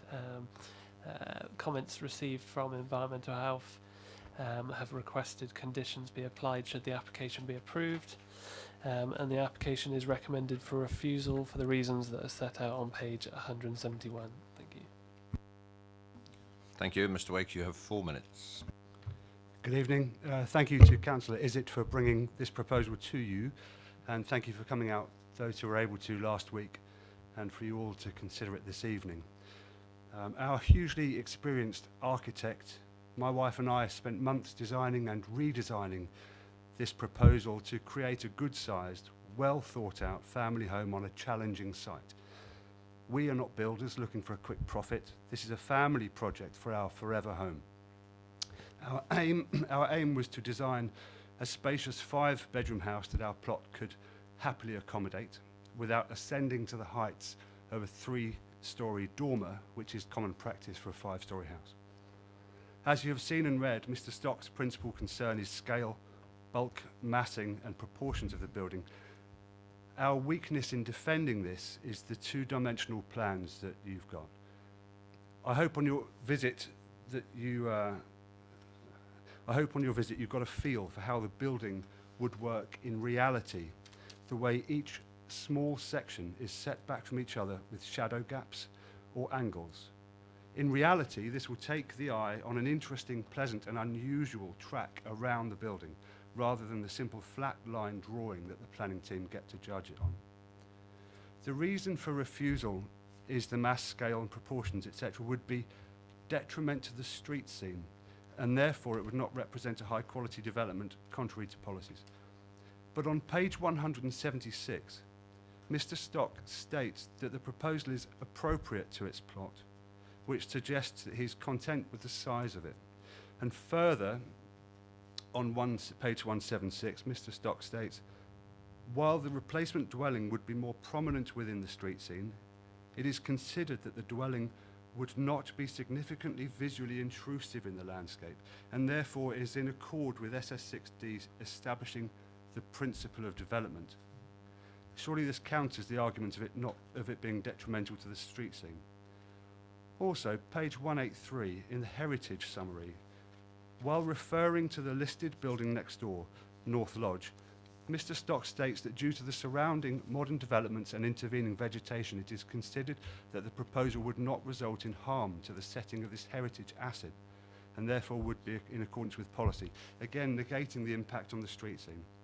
Mr. Stock is content that the proposal is far enough away from our single objector, Oak Ridge, and that there is no overlooking, overbearing or privacy issues. This was constantly in our mind during the design. In fact, the upper windows shown on the west elevation are all above head height, even for me. In fact, the upper window, so the only people who will see us from the west are Oak Ridge, and that view will be obscured by a screen of new trees. But even then, the view is from the rear of their house, which is mainly utility, except for the bedroom they built facing us last year. Mr. Stock covers the objection in his report, and each point is annulled, either by conditions or by irrelevance. Having said that, we will continue to work with our neighbour to achieve a satisfactory and neighbourly result. Other than Oak Ridge, all of our neighbours to the north, south and east that we spoke to are fully supportive, and most wrote in accordingly. Both of our parish councillors declare themselves to be fully supportive, and they live on the common, so they have every reason to be subjective to the proposal. Half a minute. We don't want to hide this building. We in our direct community are excited by it, but it will be hidden, all except for the front, which will be a very pretty woodland cottage. The plot needs a good family home on it, and we don't want the height of a conventional house, so we are increasing the footprint slightly by using the slope. We're very proud of this house because we can visualise it in 3D rather than the flat plan before you. Hopefully you can too. Thank you very much for your time. And thank you for being spot on time. Well practiced. Yes. Questions to the applicant. Councillor Rawlinson. Thank you, Chair. Your existing west elevation has an upstairs dormer window in it, and your new westish elevations have upstairs windows in them. Can you give us some indication of what's the changes in height between where that window is now and where it will be on the new development? How high from the ground level at that point? Thank you. Yeah, certainly the best way to answer that is to refer you to page 188 and to look at the south elevation actually. If you look at the south elevation, the far right hand upper window, that is exactly the same height as the current windows that we have. So if you look at the proposal, the bedroom windows reduce in height as it goes down the slope and around the corner, because that's not a flat plan, so it goes down and around. I hope that answers your question. Any more questions?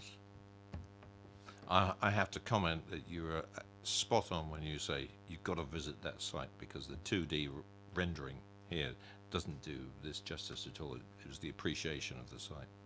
Yeah. Right, thank you very much. Councillor Isaac.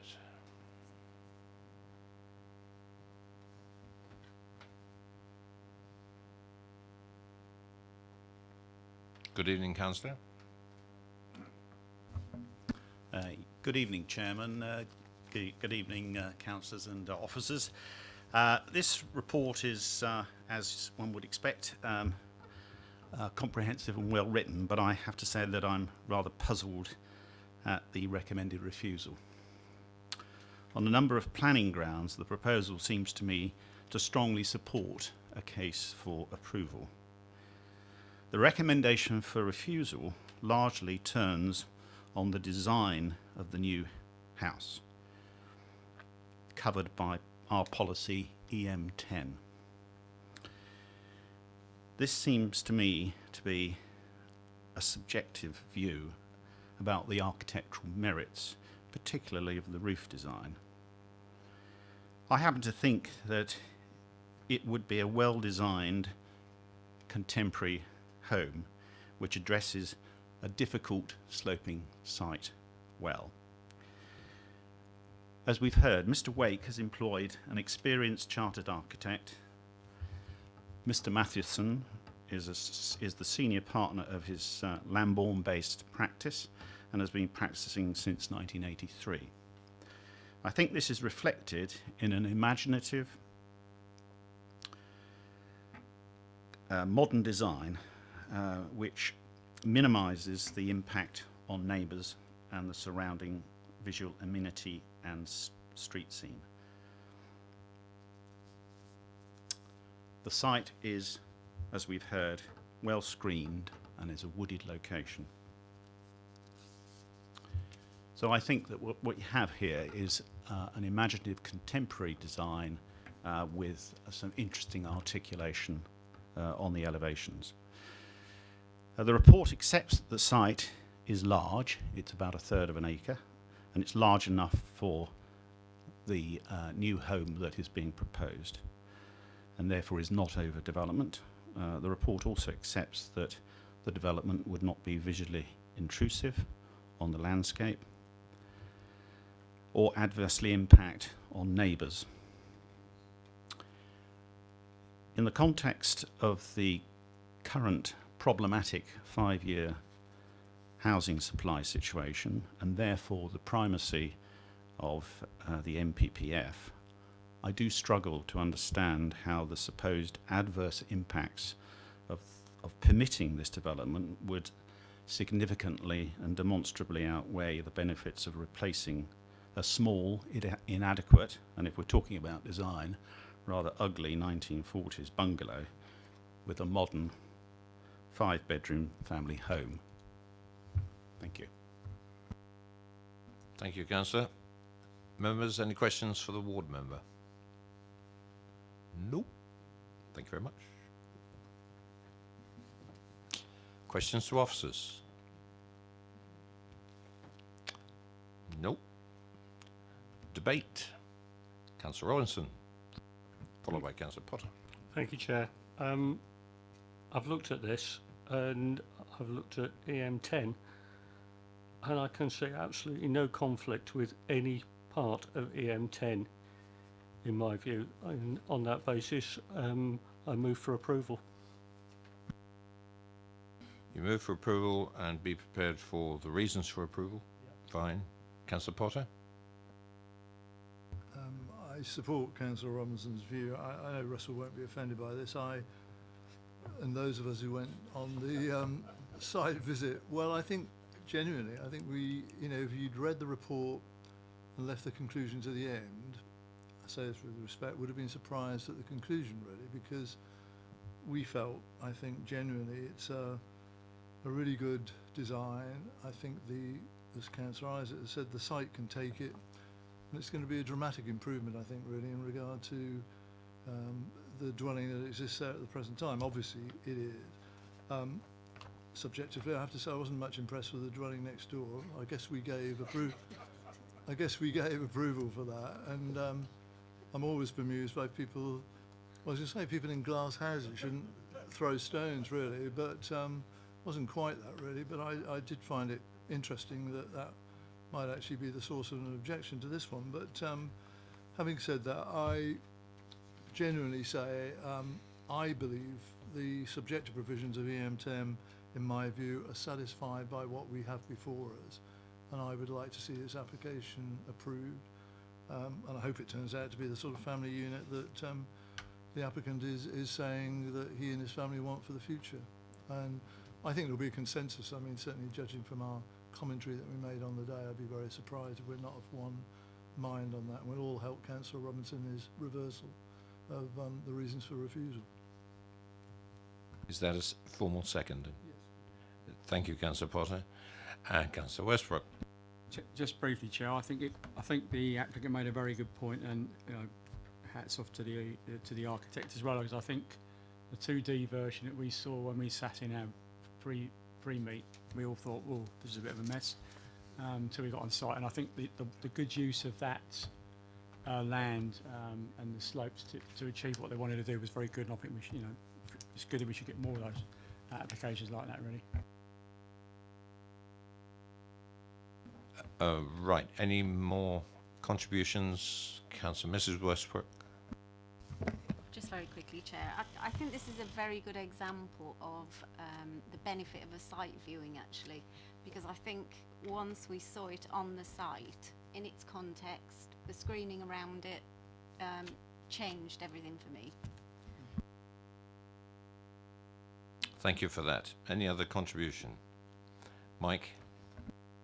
Sorry, Chair, not to disrupt the flow of the committee at all. Appreciate the committee will come to its own value judgment on the merits of the case. It was just because there's been a couple of comments about the way in which the report has been put together and the assessment, I suppose, just to explain that part from the officer team putting the recommendation together. Obviously, the case officer visits the site in coming to their own recommendation.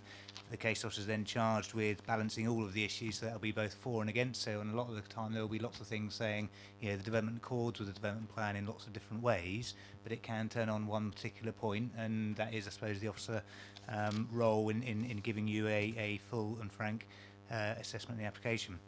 In terms of the two-dimensional plans, we are very experienced in terms of dealing with those, if you like. That is what we do day to day, so we do appreciate that there is that issue.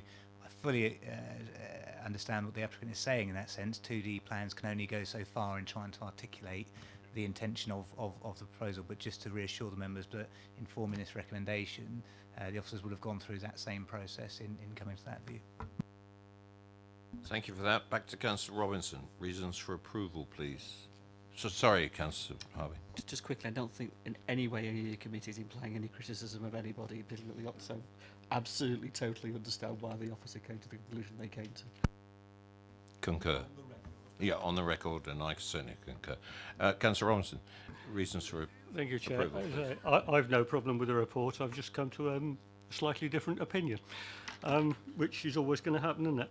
EM10.2, respect the local environment and amenities, neighbouring properties. I think it passes that. Positively contributes to local distinctiveness, sense of place and the existing street scene.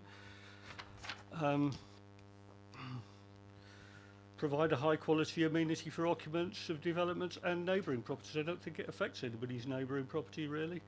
And has due regard to the density, scale and layout of appearance and architectural detailing. I think it passes all those. Visually attractive, well that's Okay, always going to be subjective. We got it. I think I could just read the whole list. Yes, from end to I end, know you could. But we have sufficient to the conditions for the reasons for approval. It's been properly moved and seconded for approval with the conditions that have just been enunciated. And we'll go back to conditions in a second. All those in favour?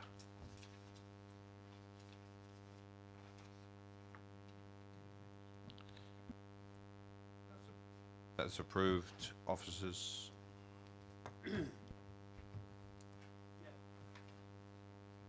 Councillor Robinson.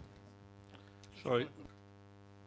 Yeah, so I'll just read out a list of conditions that the committee may want to impose on the approval. So number 1, approved plans. Number 2, a time limit for implementation. Condition 3, details securing external materials. Condition 4, details securing soft landscaping, hard landscaping and boundary treatments. That's 5 and 6 respectively. Condition 7, requiring levels plans of the site given its slope in nature. That would be a pre-commencement condition. Condition 8, a parking plan to be submitted which accords with the relevant standards. Condition 9, refuge and recycling, storage and collection details to be submitted. Condition 10, ecological mitigation enhancement measures to be in accordance with the submitted report.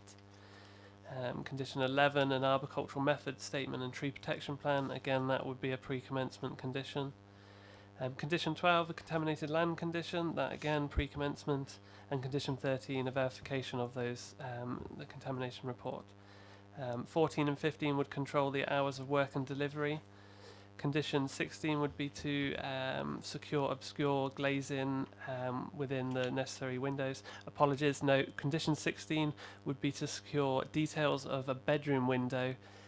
Clarification, it's mentioned in the report that there's a bit of a confliction between the submitted or the proposed floor plans and elevations, so that then needs to be sort of clarified, and that condition would secure those details.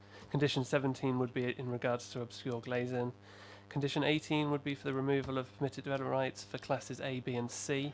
Again, due to the sloping nature of the site, concerns about overlooking of neighbours, as well as the presence of trees as well.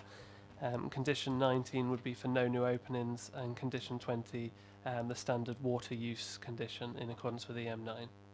So the application is recommended or has been approved, and it's up to you if you want to agree those conditions.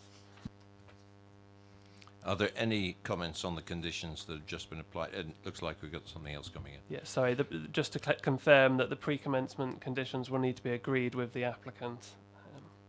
Yes, understood. And the committee is content with the conditions? Thank you very much.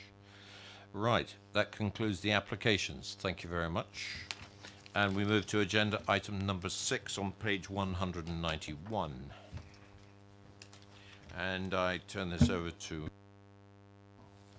Thank you, Chair. This report is to seek members' approval for a review of the local requirements for validation purposes, so often referred to as the One App list. Members will recall from the mandatory training that we covered the validation requirements.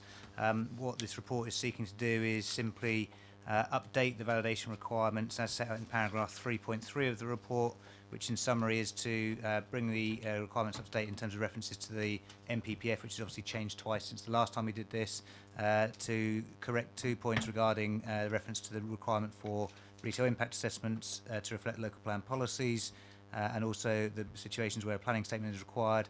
And the final point is in relation to referencing the relevant SPDs, supplementary planning documents, following the adoption of 6, which again members will recall from the mandatory training. The requirement is that we have to do this every 2 years, so this is effectively to ensure that we are within time of doing that. So the recommendation is to approve the review of the local list as described in paragraph 3.3. Members, have you got anything to comment on this particular document? It's a bit of a technical document. It's something that needs formal approval in this committee. I will move it from the chair. Do I have a seconder? Councillor Leeks. All those in favour of approval to be clear of the contents of paragraph 3.3.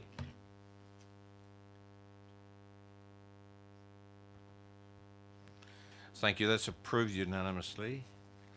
Moving on. Sorry, do you want me to carry on? Right. The next thing we're just going to have a quick look at is the appeals. On agenda item number 7 is the quarterly planning appeals, page 197. And again, I hand over to Mike for comment. Thank you, Chair. Again, I won't dwell too long on this in terms of presentation. It was just simply the quarterly appeals report. As always, in terms of format, we draw out the ones of particular note in Appendix A. They're all clearly of interest, but Appendix A in particular.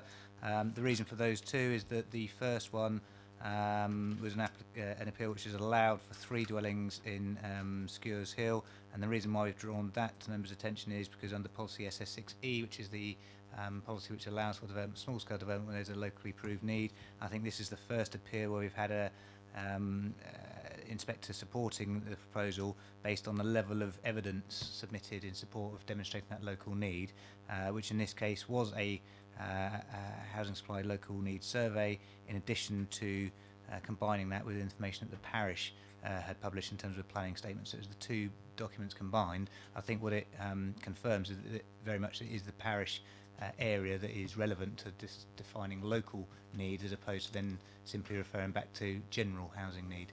so it's quite a useful decision from that point of view.